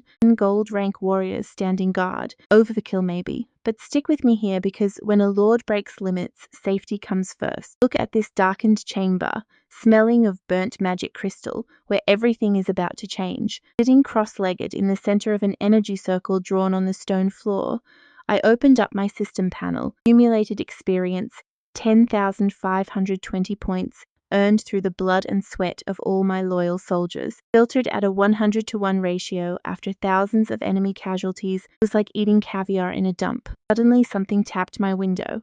3 soft, deliberate knocks, endless training, and 2 gold rank boss battles. Plenty for what I needed. And promote me to Black Iron Knight. Confirmed. Executing. The numbers began to drop. The numbers plummeted quickly, and then my body decided to have a very dramatic reaction. Felt as if liquid fire was injected into my bone marrow and electricity surged through every single nerve. That was the feeling. 1,000 red-hot needles drilling into me from the inside out. Muscles locked up. Veins on my forehead and arms bulged out like angry serpents. Sweat instantly soaked my clothes, dripping onto the floor. I clenched my jaw so hard my teeth nearly shattered. Only a muffled groan escaped my lips. It was all the weakness I allowed, because amidst the agony, magic was happening. Inside me, a seed of half energy and half physical matter spun rapidly like a tiny star, hungrily devouring the converted experience, becoming denser, more solid, and more real with every heartbeat.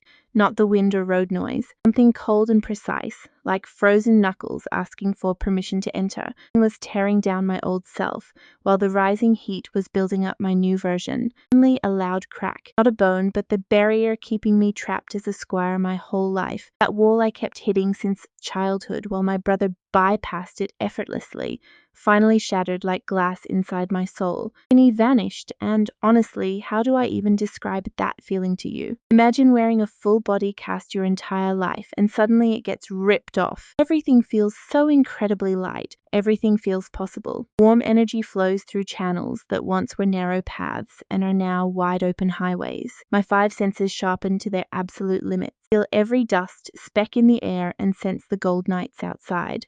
I heard their breathing right through the solid oak. The muscles grew denser, and my heart beat with massive power. Then my thoughts were racing. Black Iron Knight rank attained. In my eyes, clenched my fists, and felt power coursing through. And then I laughed. Not that maniacal supervillain laugh from when I first discovered the system either, and went right through me, sending a shiver down my spine that had absolutely nothing to do with the weather. Different, deep, personal. Laugh of someone who spent 16 years being known as the weak brother, watching everyone else rise while he remained completely stuck in place, despised and cast aside as the useless family burden, who just shattered his limits with nothing but sheer willpower. Sure, having 10 gold rank knights is awesome, but you and I know that borrowed strength can never compare. Let's be honest, you and I both know a ruler who relies on others is just one betrayal away from losing everything. Energy boiling in my veins, the strength in my bones, and my razor-sharp senses are entirely mine. Nobody gave them to me, and nobody can take them away. Every single experience point was earned through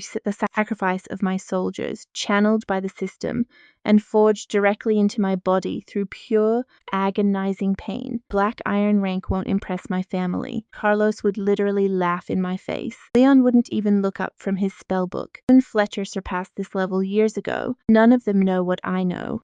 They don't have what I have. For them, it took years of brutal training. Me, just 1,000 gold coins in army upgrades and 2 weeks of war. First, I need to show you the lovely estate my family gifted me. And tomorrow my army will fight again. And the day after that, and the day after that too. Every battle makes them stronger, which makes me stronger. And today, bronze tomorrow, silver next month, and gold by the end of the year. The limit that trapped me for 16 years wasn't my end, but my starting point. I checked my remaining experience, 1,520 points. Barely spent 1,000 to level up. Rest stays saved, growing with every new battle. I flexed my hands once more, feeling the power vibrating through every single fiber. Then I stood up, adjusted my sweat-soaked clothes, and walked toward the door, to get back to work. An empire doesn't build itself, but it rises much faster when the emperor also grows strong. The next morning, I woke up feeling like a brand new man. My body vibrated with black iron energy, and my senses were incredibly sharp. My muscles moved with unprecedented precision. For 30 seconds, I felt amazing, but then I looked at my desk. Mountains and mountains of endless paperwork, taxes, building permits, land disputes, and settler assignments. The North is basically the kingdom's frozen fist, pointing directly toward territory ruled by the orcs. And to top it off, a massive budget for the banquet. Believe me, this is going to take all of my newfound power. Let's dive into this useless bureaucratic nightmare. Sure, I can smash wooden planks with one punch now, but I still can't stare down my taxes. Trust me, I really tried. Ugh, I collapsed into my chair so dramatically you'd swear I was dying. That groan. Definitely not a warrior, just a tired office worker on a Monday. Nobody warns you about being a cold, powerful protagonist. Not just about hunting down monsters. You fight paperwork, and the spreadsheets are winning. Survived orc shamans, troll bosses, and 800 goblins. But a mountain of neighbor disputes over some silly irrigation ditch might actually be the thing that kills me. In my past life, I escaped the corporate hell of office work. I literally died and reincarnated into a fantasy world, and what was waiting for me, more work. Now I use feather quills on parchment instead of spreadsheets, and instead of a passive-aggressive boss, I have 20,000 settlers who need me to personally decide if Farmer Gregor's goat can graze on Farmer Pavel's side of the creek.